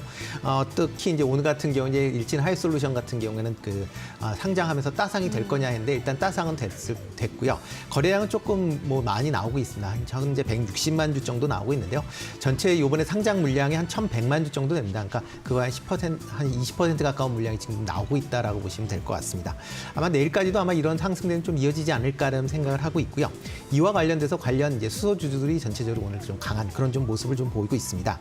보통 일진 하이솔루션 얘기가 나오게 되면 이제 가장 그 얘기가 많이 나오는 게 이제 효성 첨단 소재다 아닌가라고 생각이 되는데요. 오늘 효성 첨단 소재도 지금 한 3% 가까이 올랐습니다. 그래서 63만 5천 원을 지금 기록을 하고 있고요. 어차피 그 같은 이제 그러니까 수소 저장을 해야 되는 이제 그런 그 이슈가 있다라는 점은 좀 감안해 주시는 게 어떨까라고 생각이 되고 있고요. 일단 수소 관련주들은 종목마다 조금 힘이 엇갈리고 있습니다. 힘이 엇갈리고 있지만 일단 단기적인보다는 중장기적으로는 조금 관심 있게 보시면 좋을 것 같고요. 단기적으로는 조금 많이 올랐기 때문에 그거에 대한 조정이 아닐까 좀 생각을 하고 있습니다. 이와 관련돼서 자동차 관련주도 오늘 비교적 좀 좋은 모습을 보이고 있습니다. 이게 자동차주가 좋았던 거는 친환경 차에 대한 이제 보급을 늘리겠다라고 했던 그 이유가 가장 크지 않았을까라는 생각이 들고요. 특히 현대차 같은 경우에는 다음 주에 이제 뮤렌 모터쇼에서 수소 관련된 얘기를 할 그럴 그 계획을 잡혀져 있습니다. 그렇기 때문에 그런 것도 지금 어떻게 보면 수소차 관련된 분야에서는 세계에서 가장 탑이다라고 보여지는 거니까요. 그런 점도 좀 감안해서 지금 들어오는 거 아닌가 좀라고 생각이 좀 들고 있습니다. 또 하나가 이제 해운이나 이제 항공 쪽을 한번 조금 관심 있게 좀 보실 필요는 있지 않을까라는 생각이 듭니다. 특히 해운 운임 같은 경우는 계속 얘기가 나와 있습니다. 일단 그러니까 국제 해운 운임이 상당히 좀 많이 올랐는데요. 특히 근데 국내 같은 경우는 특히 HMM의 이제 파업 관련된 이슈가 지금 그런 이제 좋은 희소식을 다 묻고 있는 거다라고 보시면 될 것 같고요. 만약 파업 여부에 따라 물론 이제 주가가 달라지긴 하겠지만 파업이 이제 무사히 마친다라고 하게 되면 HMM 같은 경우도 조금 관심 있게 보실 필요는 있을 것 같고요. 또 하나가 이제 대한항공하고 아시아항공 같은 항공주입니다. 대한항공 같은 경우 오늘 보합선에서 지금 머물러 있고 그다음에 아시아나항공 같은 경우는 한 지금 1% 조금 넘게 이제 상승을 하고 있는데요. 이렇게 이제 항공주 같은 게 특히 이제 화물 관련주들은 한번 조금 관심 있게 보시는 게 중국에서 이제 중국 최대의 화물 항공 그 공항이 일단 코로나19 때문에 지금 일부분이 셧다운이 돼 있습니다. 그러니까 그만큼 어떻게 보면 항공 운항이 이제 줄어들 수밖에 없는 그런 상황이고요. 그렇게 되면 항공 화물 운임에 대해서는 아마 조금 지금도 이제 상승 추세지만 그 추세가 좀 가파르질 수도 있으니까요. 일단 그런 점을 감안한다라고 하게 되면 단기적인 관점에서 한번 좀 관심 있게 보실 필요는 있지 않을까 싶습니다. 그리고 또 금일 같은 경우는 이제 그 RNA 관련 쪽으로 다시 조금 이제 강한 그런 모습을 보이고 있습니다. 뭐 다시 코로나 확진자 수가 오늘 2,000명이 좀 넘어갈 걸로 그렇게 예상이 되고 있기 때문에요. 그런 점을 감안한다라고 해야 되면 좀 관심 있게 보실 필요는 있지 않을까라는 생각이 들고요. 아이진 같은 경우 지금 11% 올라 있고요. 이연어 제약 같은 경우 지금 6%, 셀루로이드 한 6% 정도 올라 있습니다. 그러니까 그만큼 일단 코로나에 대한 뭐 그 이슈는 뭐 쉽게 사그라들 것 같지는 않아 보이니까요. 대신 이제 길게 보는 것보다는 좀 단기적인 관점에서 조금 더 보시는 게 어떨까라는 생각을 하고 있습니다. 네, 보니까 아이진 같은 경우에는 오늘 아침에 공시가 하나 나왔네요. mRNA 코로나19 예방 백신에 대해서 국내 임상 2회 이상의 승인을 받았다라는 소식이 있었습니다. 오늘 시장에서 13% 넘게 급등하면서 55,900원대에서 거래가 되고 있는 상황입니다. 좀 희비가 엇갈리고 있는 기업들이 많은데 인터파크는 현재 16% 넘게 하락으로 거래가 되고 있습니다. 어제 예비 입찰을 좀 실시를 했는데 야놀자, 네이버, 카카오 인수 후보 대부분이 불참을 했다라는 뉴스가 있었습니다. 오늘 시장에서 낙폭이 좀 큰 상황인데요. 김민수 대표님께서 인터파크 관련해서 어떻게 보세요? 네, 일단 흥행에 실패한다는 건 좋은 뉴스가 아니죠. 근데 지금 1차 입찰에서 일단 이렇게 다 같이 못 들어왔다는 얘기는 그 사이에 주가가 좀 올라 있습니다. 그러면은 몸집이 커졌죠. 그런 상황 쪽에서 적극적으로 이 가격대에서 인터파크를 인수하겠다라고 하는 의욕은 많이 떨어졌다고 봐야 될 것 같습니다. 그렇기 때문에 지금 매각이 잘 되기 위해서는 몸값이 낮아져야 되지 않을까라는 관점적으로 봤을 때 지금은 어느 정도 다시 좀 변화가 들어와야 이 정도의 흐름들을 받을 걸로 보여지고 있고요. 그런 차원으로 보게 되면 아마 추가 입찰 쪽에서는 낮아진 주가나 함께 낮아진 몸값 때문에 살짝 업체들이 관심을 가질 수 있어도 당장은 지금 어떤 주가에 대한 변화나 기대감을 키우기는 좀 힘든 시점이라고 생각됩니다. 그렇기 때문에 혹시 보유하신 분들 같은 경우는 반등 시도쯤에 일단은 정리하는 게 맞지 않나 그런 관점으로 바라보고 있습니다. 네, 알겠습니다. 그리고 저희가 어제 굿모닝 에잇을 통해서 또다시 한번 소개를 드렸던 기업인데 소프트젠이 오늘 시장에서 14% 넘게 급등 흐름으로 거래가 되고 있는 상황입니다. 일단 오늘 시장에 좀 거래 대금이 많이 실리고 있는 기업인데요. 이외에 또 어떤 기업들이 현재 좀 거래 대금 실리고 있습니까? 네, 뭐 지금 현재 상황에서 본다라고 했는데 그 비철금속 쪽으로 좀 강한 그런 모습들을 좀 보이고 있습니다. 뭐 최근 들어 이제 알루미늄 가격 관련된 이슈가 좀 많이 이제 불거지면서 알루미늄 가격도 많이 올라 있고요. 또 그 와중에 그 알루미늄 박에 대한 또 얘기도 좀 많이 나오고 있는 그런 상황이다라고 보시면 될 것 같고요. 일단 뭐 비철금속 관련돼서 뭐 대장주죠. 영풍 같은 경우에는 지금 한 2% 정도 넘게 지금 올라 있고요. 그다음에 이제 최근에 이제 알루미늄 박 관련돼서 얘기가 되고 있는 뭐 삼알루미늄 같은 경우도 지금 3% 넘게 지금 올라가고 있습니다. 대신 이제 조일 알루미늄 같은 경우도 지금 한 12% 정도 올라 있어서 지금 2,190원 정도 기록을 하고 있고요. 일단 알루미늄 박 관련돼서는 아마 그동안 이제 2차 전지 중에서 상대적으로 못 올라 있는 그런 부분이다라고 보시면 될 것 같습니다. 그러니까 따라서 향후를 본다라고 하게 되면 알루미늄 박인 뭐 동박 같은 거하고는 약간 좀 차이는 나겠지만 그래도 가격 상승률은 조금 기록을 할 수 있지 않을까라는 생각이 드니까요. 단기보다는 중장기적인 관점에서 좀 더 보시는 게 어떨까라는 생각이 들고 있고요. 금일 같은 경우에 또 철강 관련주들이 비교적 조금 좋은 모습을 보이고 있습니다. 그러니까 뭐 포스코나 현대제철 같은 이제 고로 종은 이제 조금 조정을 보이고 있는 대신에 이제 전기로를 하고 있는 뭐 한국철강 같은 경우 지금 한 3% 넘게 올라 있고요.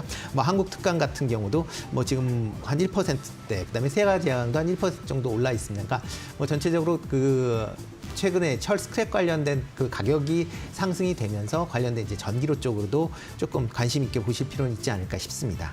네, 그리고 또 게임주도 좀 짚고 가도록 하겠습니다. 오늘 시장에서 크래프톤을 1% 넘는 상승 흐름으로 현재 49만 8천원대에서 거래가 되고 있습니다. 장중한 때는 50만 원대를 넘어서기도 했는데 반면에 펄어비스의 경우에는 1% 넘게 하락하고 있고 카카오 게임즈도 마찬가지로 약보합에서 거래가 되고 있는 상황입니다. 이 김민수 대표님께서 어제였나요? 뭐 앞으로 크래프톤이 많이 내릴 때 그때가 사실 저점 매수의 기회였다라는 부분을 짚어주셨는데 게임주 PB가 워낙 엇갈리다 보니까는 매수하기가 사실 쉽지는 않거든요. 어떻게 네. 보고 계세요? 아마 게임주 잘 모르시고 그리고 이렇게 변동성 큰 거에 대해서 대응하기가 힘드시다. 그러면 하시면 안 됩니다. 네, 근데 어느 정도 게임 산업에 대해서 좀 자신이 있고 그에 따른 변동성도 감내하겠다라고 하게 되면 그만큼 또 투자 기회도 많다고 봐야 될 것 같은데 그런 쪽에서 지금 어떤 신작에 대한 변화와 함께 어떤 주가들도 기대감이냐 실망감이냐에 따라서 천차만별로 움직이는 상황이기 때문에 이런 부분들 잘 활용하시면서 대응하는 게 더 중요할 것 같고요.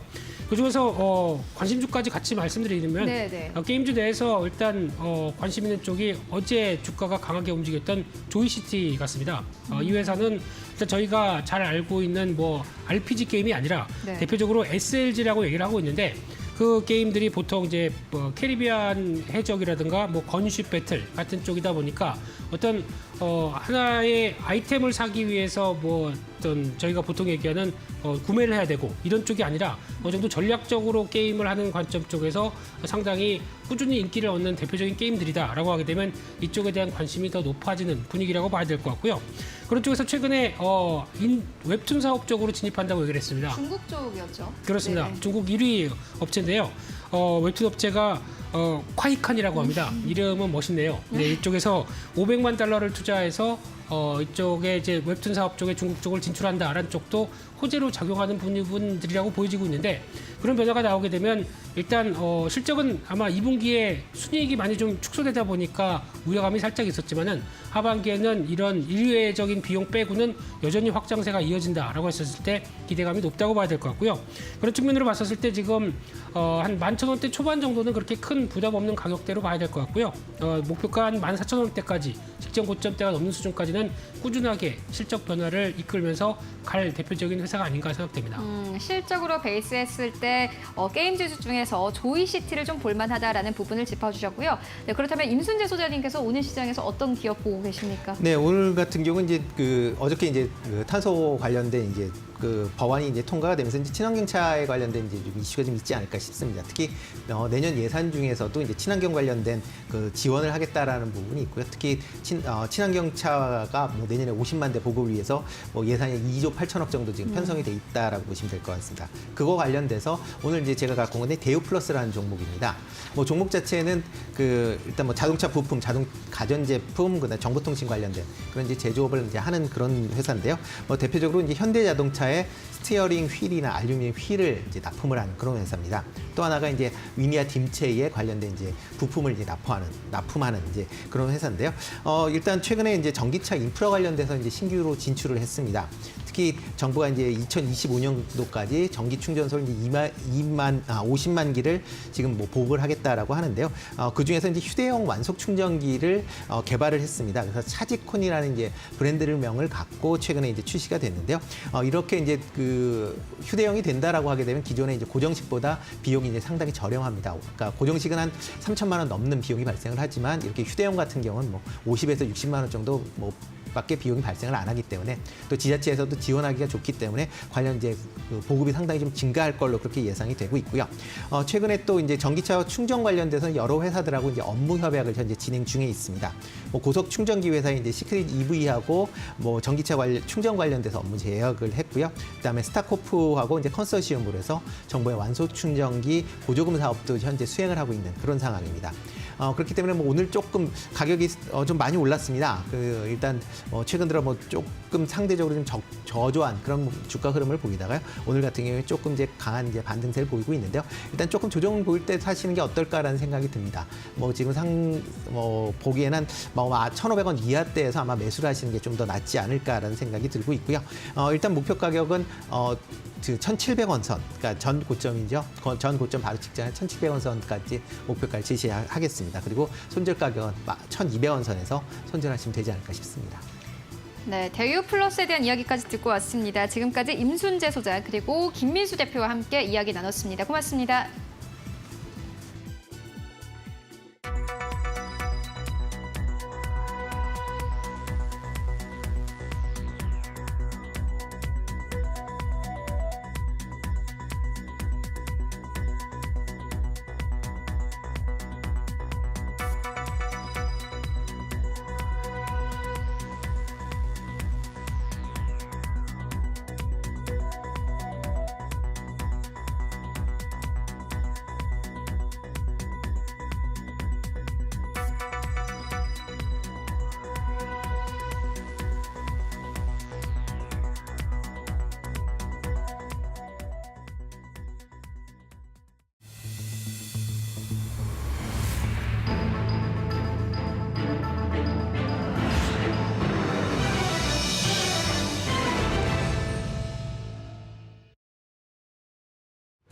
오늘의 리포트 시간입니다. 오늘도 5가지 리포트 확인해 보도록 할 텐데요. 자, 먼저 하나금융투자에서는 조일 알루미늄을 분석했습니다.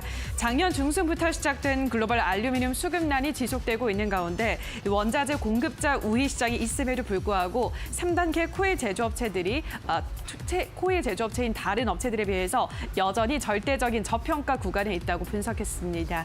자, 이어서 한국투자증권에서는 SK 아이테크놀로지를 다뤘습니다. 올해 전기차용 2차 전지 생산량이 지난해보다 82% 증가할 전망인데요. 이는 연초 전망치인 61%를 상회하는 수준입니다. 이런 가운데 분리막 사업은 소수의 업체가 과점하고 있고 증설에 소극적이기 때문에 당장 늘어나는 수요에 대응하기 충분하지 않다고 봤습니다. 이에 따라 SK IT 매출액이 크게 늘어날 것으로 전망되고 있습니다. 자, 이어서 신한금융투자에서는 이수페타시스를 다뤘습니다. 전방의 투자 재개가 긍정적으로 작용하면서 회사의 기판 수요가 변화가 감지되고 있습니다. 또한 내년에는 미중 무역 분쟁의 반사 수혜도 예상된다고 하는데요. 이에 따라 실적 업사이드 여력이 충분하다고 평가했습니다. 자, 이어서 하나투자증권에서는 메리츠화재에 대한 리포트를 썼습니다. 900억 원의 자사주 취득을 공시했는데요. 이에 따라 당사 추정치 기준 올 한해 연간 주주 환원율은 51%에 달하고요. 주가도 상승 여력이 충분하다면서 업종 내 차선호주로 제시했습니다. 마지막으로 미래에셋증권에서는 NC소프트를 분석했습니다. 예정된 기대작 출시 일정이 빨라지고 과금 모델도 변화할 가능성이 있다고 봤고요. 게임 그래픽과 운영 능력, 또 우수한 개발 인력 풀을 보유하고 있는 것을 비롯했을 때 여전히 각종 잡음에도 불구하고 매수 의견 유지한다라고 평가했습니다. 자, 여기까지 오늘의 리포트를 확인하셨습니다. 계속해서 알파 공략주도 만나볼 텐데요. 자, 오늘도 모두투자그룹의 현상철 팀장 연결합니다. 팀장님 안녕하십니까? 네, 안녕하세요. 네, 오늘의 알파 공략주로는 어떤 종목 가지고 오셨나요? 네, 오늘 같은 경우에는 DPC라는 종목을 가지고 왔고요. 지난주부터 시작해서 어제까지 대한금속이나 이구산업처럼 지금 저점에서 좀 올라오고 있는 종목을 가져왔다라고 보시면 될 것 같습니다. 그래서 단기 트레이딩 관점이 유효한 종목이다라고 보시면 되고, 이 종목 같은 경우에는 실질적으로 이전에는 이 방탄소년단 관련주로 조금 부각이 되면서 굉장히 좋은 시세를 좀 보여주었던 종목이죠. 근데 최근에 실적이 잘 나왔기 때문에 일단은 종목 설명드리면서 이제 안내를 드릴 수 있도록 하겠습니다. 일단은 동사 같은 경우에는 전자레인지 핵심 부품인 고압 변성기와 에어컨용 리에터 등 이제 중국 현지 법인과 말레이시아 현지 법인을 통해서 주력 제품을 생산하는 업체다라고 보시면 될 것 같고요. 실질적으로 가장 중요한 게 이 스틱 인베스트먼트라는 주요 종속회사로 이제 보유를 하고 있는데, 일단 이 스틱 인베스트 같은 경우 이 베트남 백신 기업인 나노젠에 지분 투자를 이제 이전에 진행을 했었습니다. 그래서 최근에 이 베트남에서 자체 이제 개발 백신인 이제 나노코박스 관련해서 이슈가 계속 나오고 있죠. 최근에 이제 긴급 승인했다는 추가 수혜가 조금 유효하다라고 보시면 될 것 같고요. 일단은 끼가 굉장히 많은 종목입니다. 그래서 일단은 재료를 통해서 올려주는 종목이긴 하지만은 이번에 2분기 실적 같은 경우는 굉장히 좋게 나왔어요. 2분기 연결 기준 실적이 전년 동기 대비해서 매출액이 무려 151%나 이제 증가를 하였고요. 영업이익 같은 경우에도 596%, 순이익 같은 경우에는 688%나 증가를 하면서 사실 이번에 2분기 순이익이 나온 나온 금액보다 지난해 1년 동안 이 기업이 벌어낸 순이익이 2분기보다 훨씬 더 적어요. 그러니까 2분기만 하더라도 작년에 이 순이익으로 벌어들였던 금액보다 더 높다라고 보시면 될 것 같습니다. 그래서 올해 실적 모멘텀이 지속적으로 유효하다라고 이제 설명을 드릴 수가 있을 것 같고요. 일단은 테마성으로 움직인 종목이죠. 그래서 실적 기반으로 해서 이제 저점에서 조금 올라와주고 있는 기업이기 때문에 현재 구간에서도 충분히 매수 가능하다라고 설명드릴 수가 있고, 자세한 거는 차트로 넘어가서 추가적인 설명드릴 수 있도록 하겠습니다. 자, 보시면은 지난 과거에도 정말 이 저점에서 고점까지 가파르게 올랐다라고 보시면 되고, 그 이후에는 항상 이렇게 급등이 나오는 종목들은 급등 이후에는 이 급등이 나오기 전까지 눌러주는 경우가 많아요. 근데 이 종목 같은 경우에도 70-80%씩 급등, 그 다음에 눌러주고 다시 또 최근에도 70-80% 급등, 이런 식으로 한 번 탄력받으면 크게 나와주는 종목이다라고 설명을 드릴 수가 있습니다. 그 다음으로는 조금 흘러내려온 부분에서 현재 이 박스권 내에서 계속 등락폭을 보여주고 있는 상황이다라고 보시면 될 것 같은데요. 지금 현재 구간에서 굉장히 급등 이후에 많이 횡보하면서 기간이 꽤 기간 조정을 많이 받았다고 보시면 될 것 같습니다. 확대를 해보자면 지금 현재 구간에서는 지금 바닥에서 다시 이평선을 수렴을 시키고 정별 초입 구간으로 올라왔다고 보시면 될 것 같고요. 현재 구간에서도 충분히 매수 가능하다. 저는 개인적으로 14,500원 이하에서 조금 분할 매수 관점으로 들어가면 굉장히 괜찮다고 보고 있고, 일단은 목표가 같은 경우에는 이 박스권 내에서도 상단 16,000원 부근에서는 절반 정도는 수익을 좀 챙겨두는 관점으로 진행하시는 게 좋을 것 같고, 그 이후로는 17,000원 부근까지 또 충분히 보실 수가 있다라고 설명을 드릴 수가 있겠습니다. 그리고 일단은 실질적으로 과거의 전저점이 13,000원 부근은 깨지 않은 위치에서 충분히 손절가로 이제 지정을 해서 대응을 하시면 좋다. 그리고 단기 트레이딩 관점이기 때문에 너무 중장기적으로 보시는 것보다는 이런 수급을 통해서 단기적으로 수익을 챙겨보자는 관점으로 종목을 가지고 왔으니까 지금 분할 매수 관점으로 진입하시면 좋을 것 같습니다. 네, 오늘의 알파 공략주로는 DPC 소개해 주셨습니다. 오늘도 현상철 팀장과 함께했습니다. 팀장님 고맙습니다. 네, 감사합니다.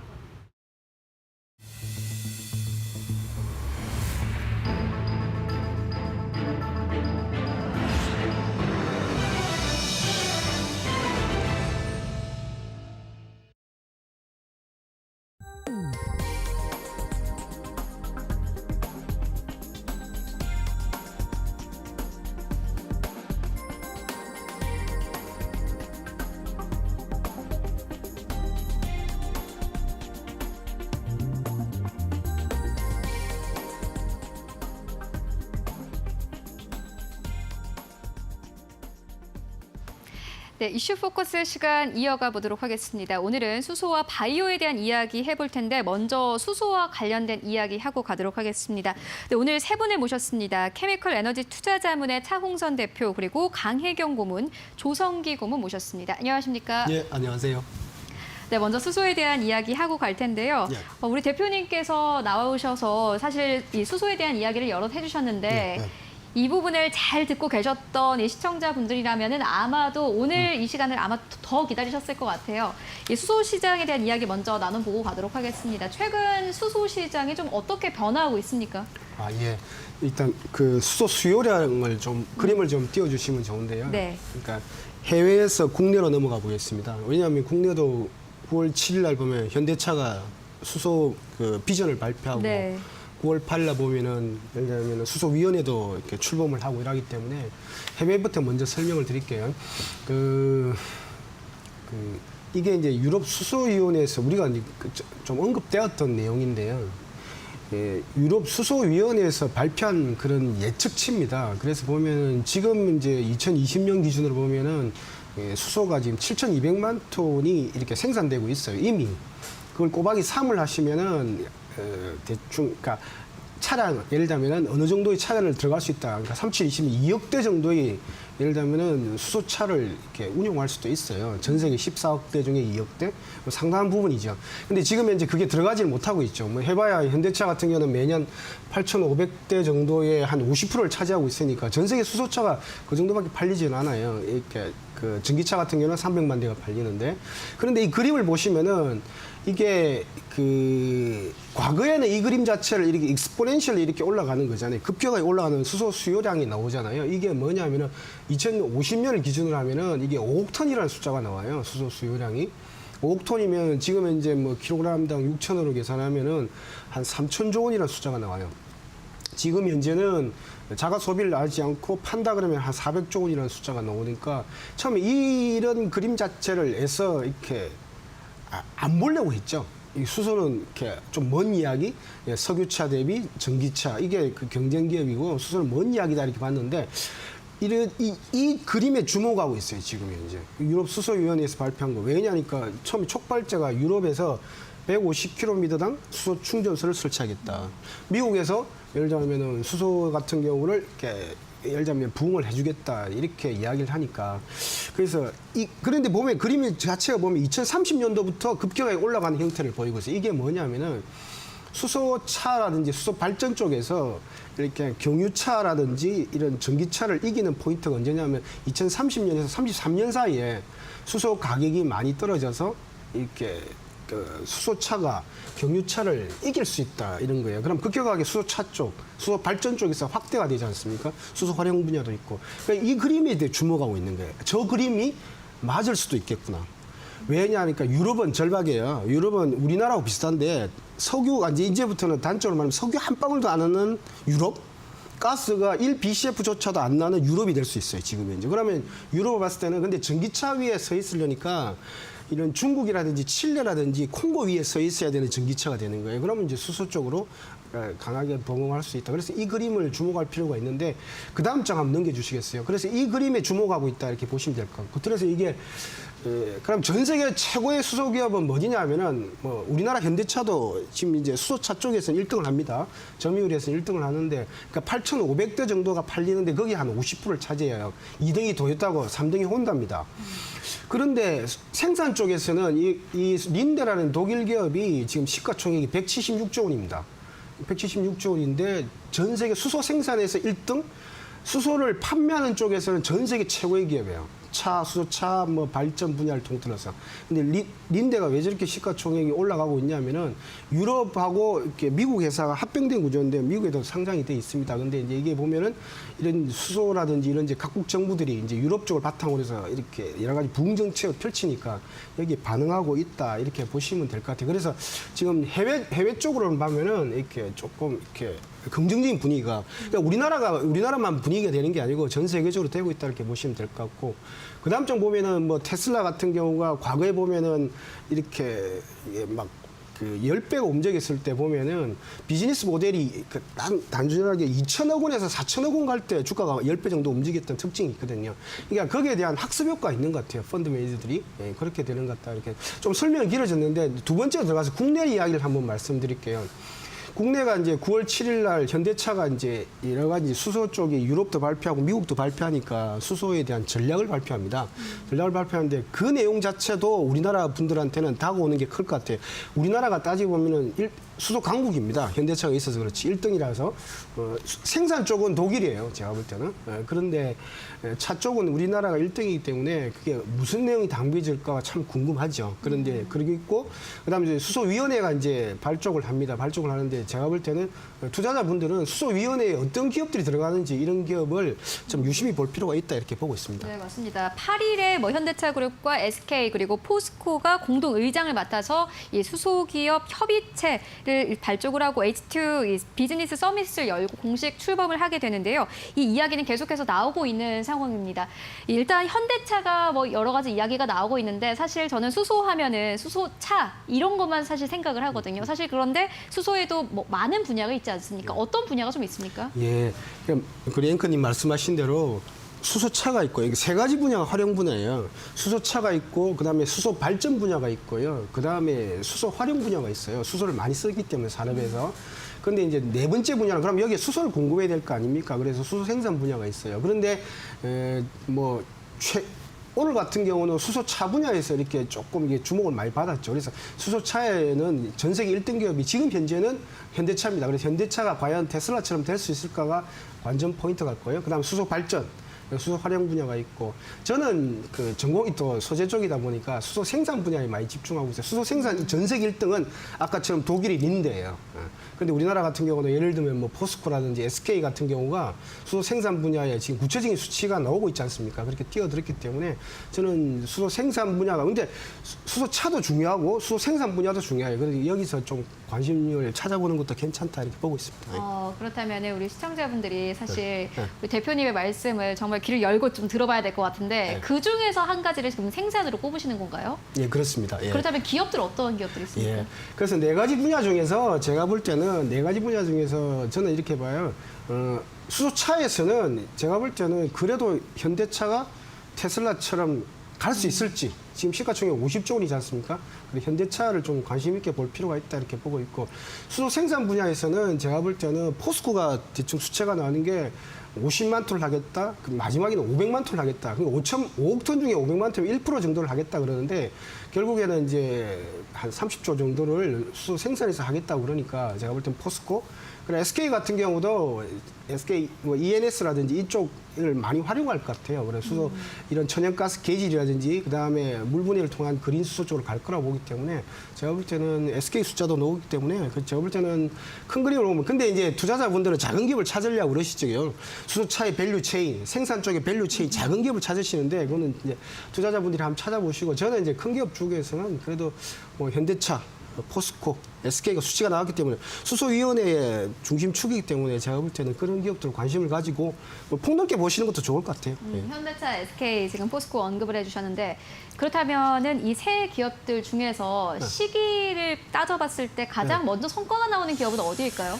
지금 현재 가장 빨리 매출액이 나오고 있는 거는 현대차가 매출액이 나오죠. 현대차하고 지금 현재 그래도 수소 쪽, 생산 쪽으로 빨리 들어가고 있는 SK가 제일 빠를 것 같고요.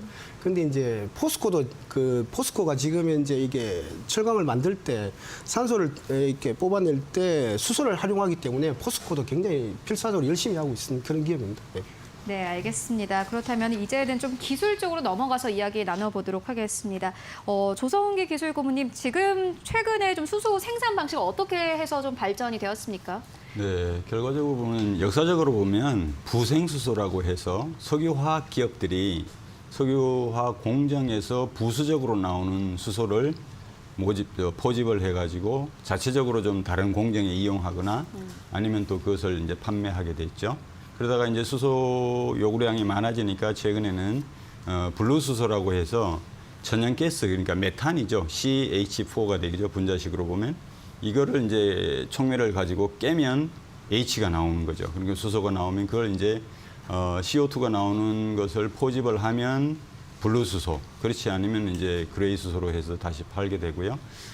그것만 갖고도 이제 모자라니까 결국 또 환경도 문제가 되니까 최근에 각광받고 있는 것이 이제 린데도 마찬가지입니다만 최근에는 좀 집중해서 기술 개발하는 것이 물을 전기 분해로 해서 물 분자에서부터 수소를 얻자.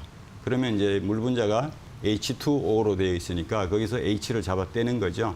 그런 방식으로 발전해 왔습니다. 그렇다면 물 분자를 좀 전기 분해해서 만드는 그 기술은 어디까지 좀 발전이 되어 왔습니까? 이제 물 분자를 보통 전기를 이제 충격을 주는 거잖아요. 그러니까 플러스 극과 마이너스 극을 이렇게 물에다가 꽂아주면은 그 한쪽 극에서 물 분자가 쪼개지는 겁니다. 보통 쪼개질 때 H 플러스하고 OH 마이너스가 쪼개지거든요. 그럼 이걸 빨리 분리를 해야 되겠죠.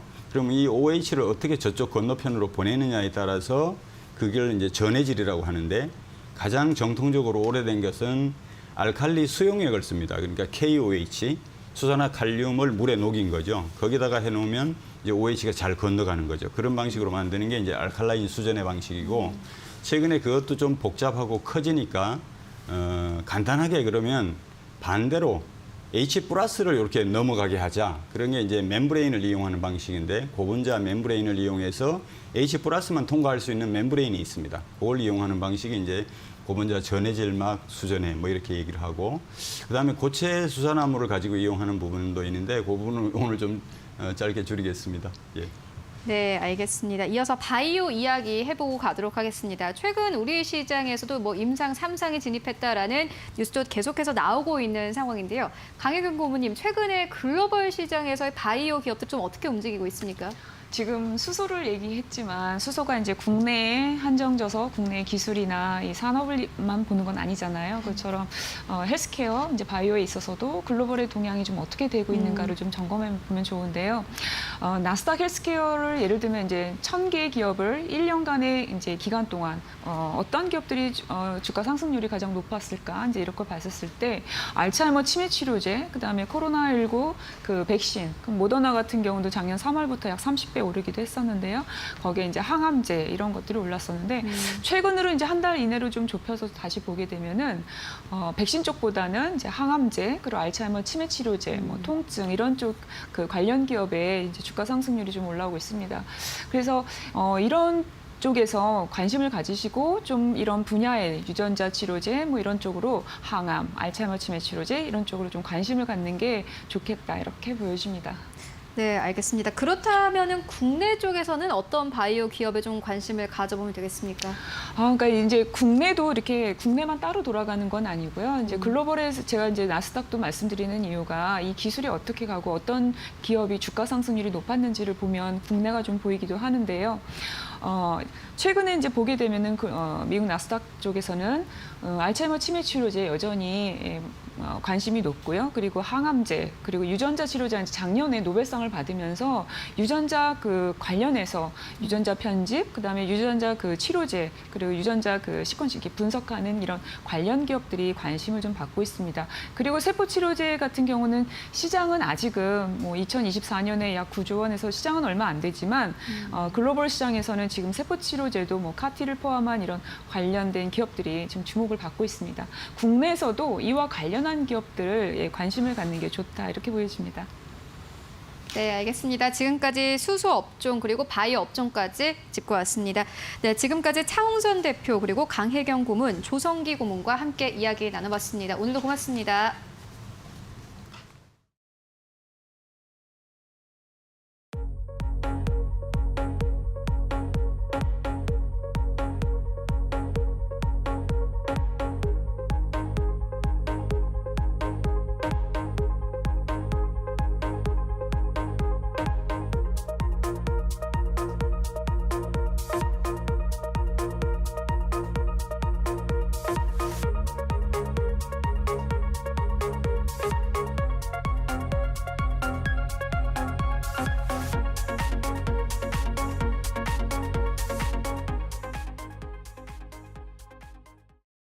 네, 오늘 장 특징주 먼저 체크해 보겠습니다. 먼저 mRNA 관련주 확인을 해볼 텐데요.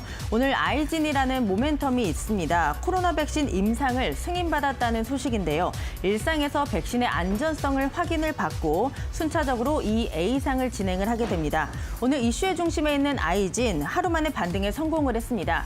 장 초반에 21%까지 고점을 높이기도 했는데요. 현재 10% 상승 탄력 보여주면서 54,400원에 거래되고 있습니다. 셀루메드 3거래일 만에 반등에 성공을 했습니다. 아이진과 함께 국책과제를 수행하고 있는 것으로 알려져 있고요. 현재 5%의 상승세를 보여주면서 11,300원에 거래되고 있습니다. 그 다음 테마 체크해 보겠습니다. 네, 두 번째는 일진그룹주입니다. 시장의 관심을 한 몸에 받았죠. 이 수소 연료 탱크 업체인 일진하이솔루스가 오늘 거래소에 상장을 했습니다. 공모가 34,300원이었고요. 36조 원이 넘는 증거금이 몰리면서 역대 6위를 기록했습니다. 일진그룹주들의 시세 확인을 해볼 텐데요. 일진하이솔루스의 지분 59%를 갖고 있습니다. 일진다이아 현재는 차익 매물 소화하면서 2%대 하락세를 기록하고 있고요. 이 지주사인 일진홀딩스 현재 5%에 가까운 상승세를 보여주고 있습니다. 일진전기 보합권에서 지금 거래되는 모습이고요. 일진하이솔루스 따상에 성공을 했습니다. 시초가 68,600원에 형성이 돼서 바로 상한가로 직행을 했고요. 현재도 견조한 오름세 나타나고 있습니다. 마지막 테마도 확인해 보시죠. 네, 마지막은 자동차 테마 체크해 보겠습니다. 현대차 최근에 이슈가 상당히 많은데요. 어제 전기차 아이오닉5를 기반으로 만든 무인 자율주행 로보택시를 공개를 했습니다. 2023년 로보택시 상용화를 위한 중요한 시작이다라고 회사 측은 밝혔는데요. 오늘 자동차 업종 전반적으로 외인의 매수세가 들어오고 있다는 점 체크를 하셔야겠습니다. 이 만도 최근에 박스권에서 계속 행보하는 모습을 보였는데 외국인의 매수가 8거래일째 유입되는 모습이고요. 현재 1%의 오름세를 보여주면서 61,500원에 거래되고 있습니다. 네, 지금까지 시장 상황 전해드렸고요. 캐스터 박혜미였습니다.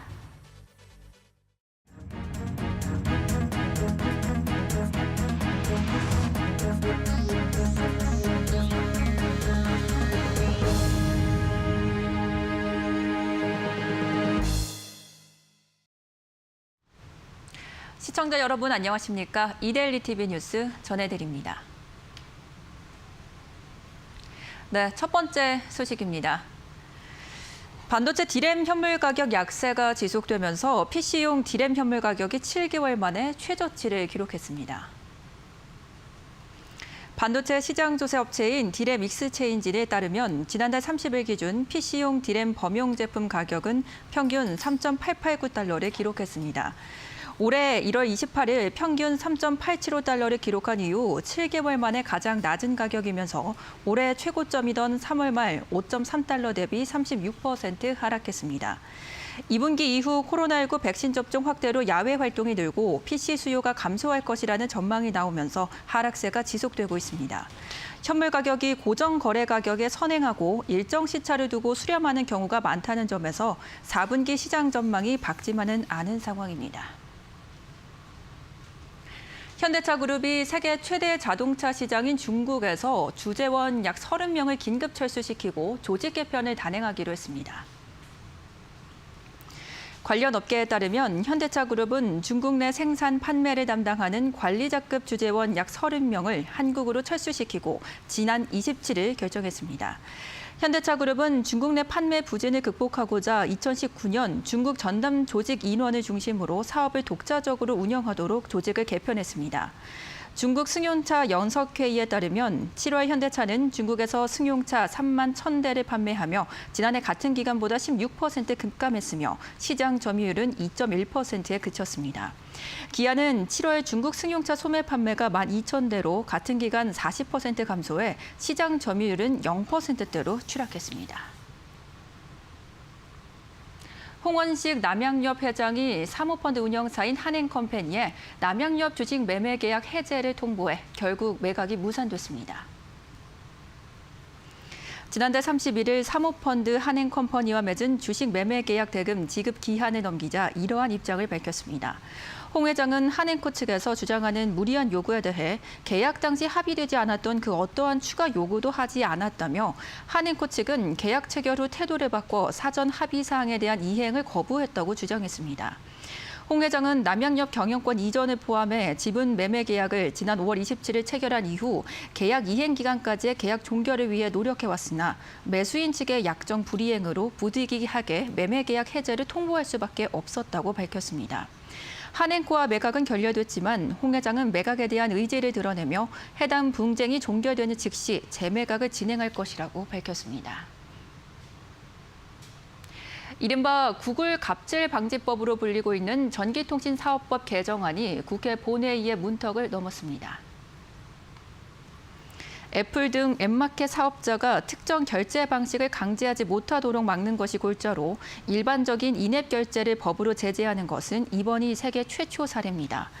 이에 따라 구글이 오는 10월부터 강제로 국내에 도입할 예정이었던 인앱 결제 정책에 제동이 걸릴 전망입니다. 앞서 구글은 그동안 게임 앱에서만 적용을 하던 인앱 결제를 10월부터는 모든 앱과 콘텐츠로 확대해 모든 앱과 콘텐츠 결제 시 금액의 30% 수수료를 부과하겠다고 밝힌 바 있습니다. 이번 법안 통과로 한국은 세계에서 가장 먼저 빅테크 기업의 인앱 결제 강제를 금지하는 법적 근거를 확보하게 됐으며 미국이나 유럽에서 추진 중인 유사 규제의 참고 사례가 될 것으로 보입니다. 지금까지 이데일리 TV 뉴스였습니다. 이어서 간추린 소식 전해드립니다.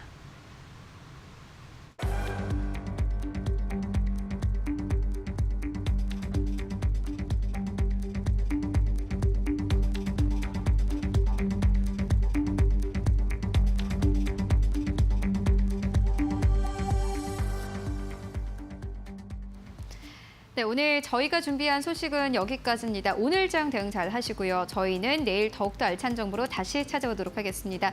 시청해주신 여러분 모두 고맙습니다.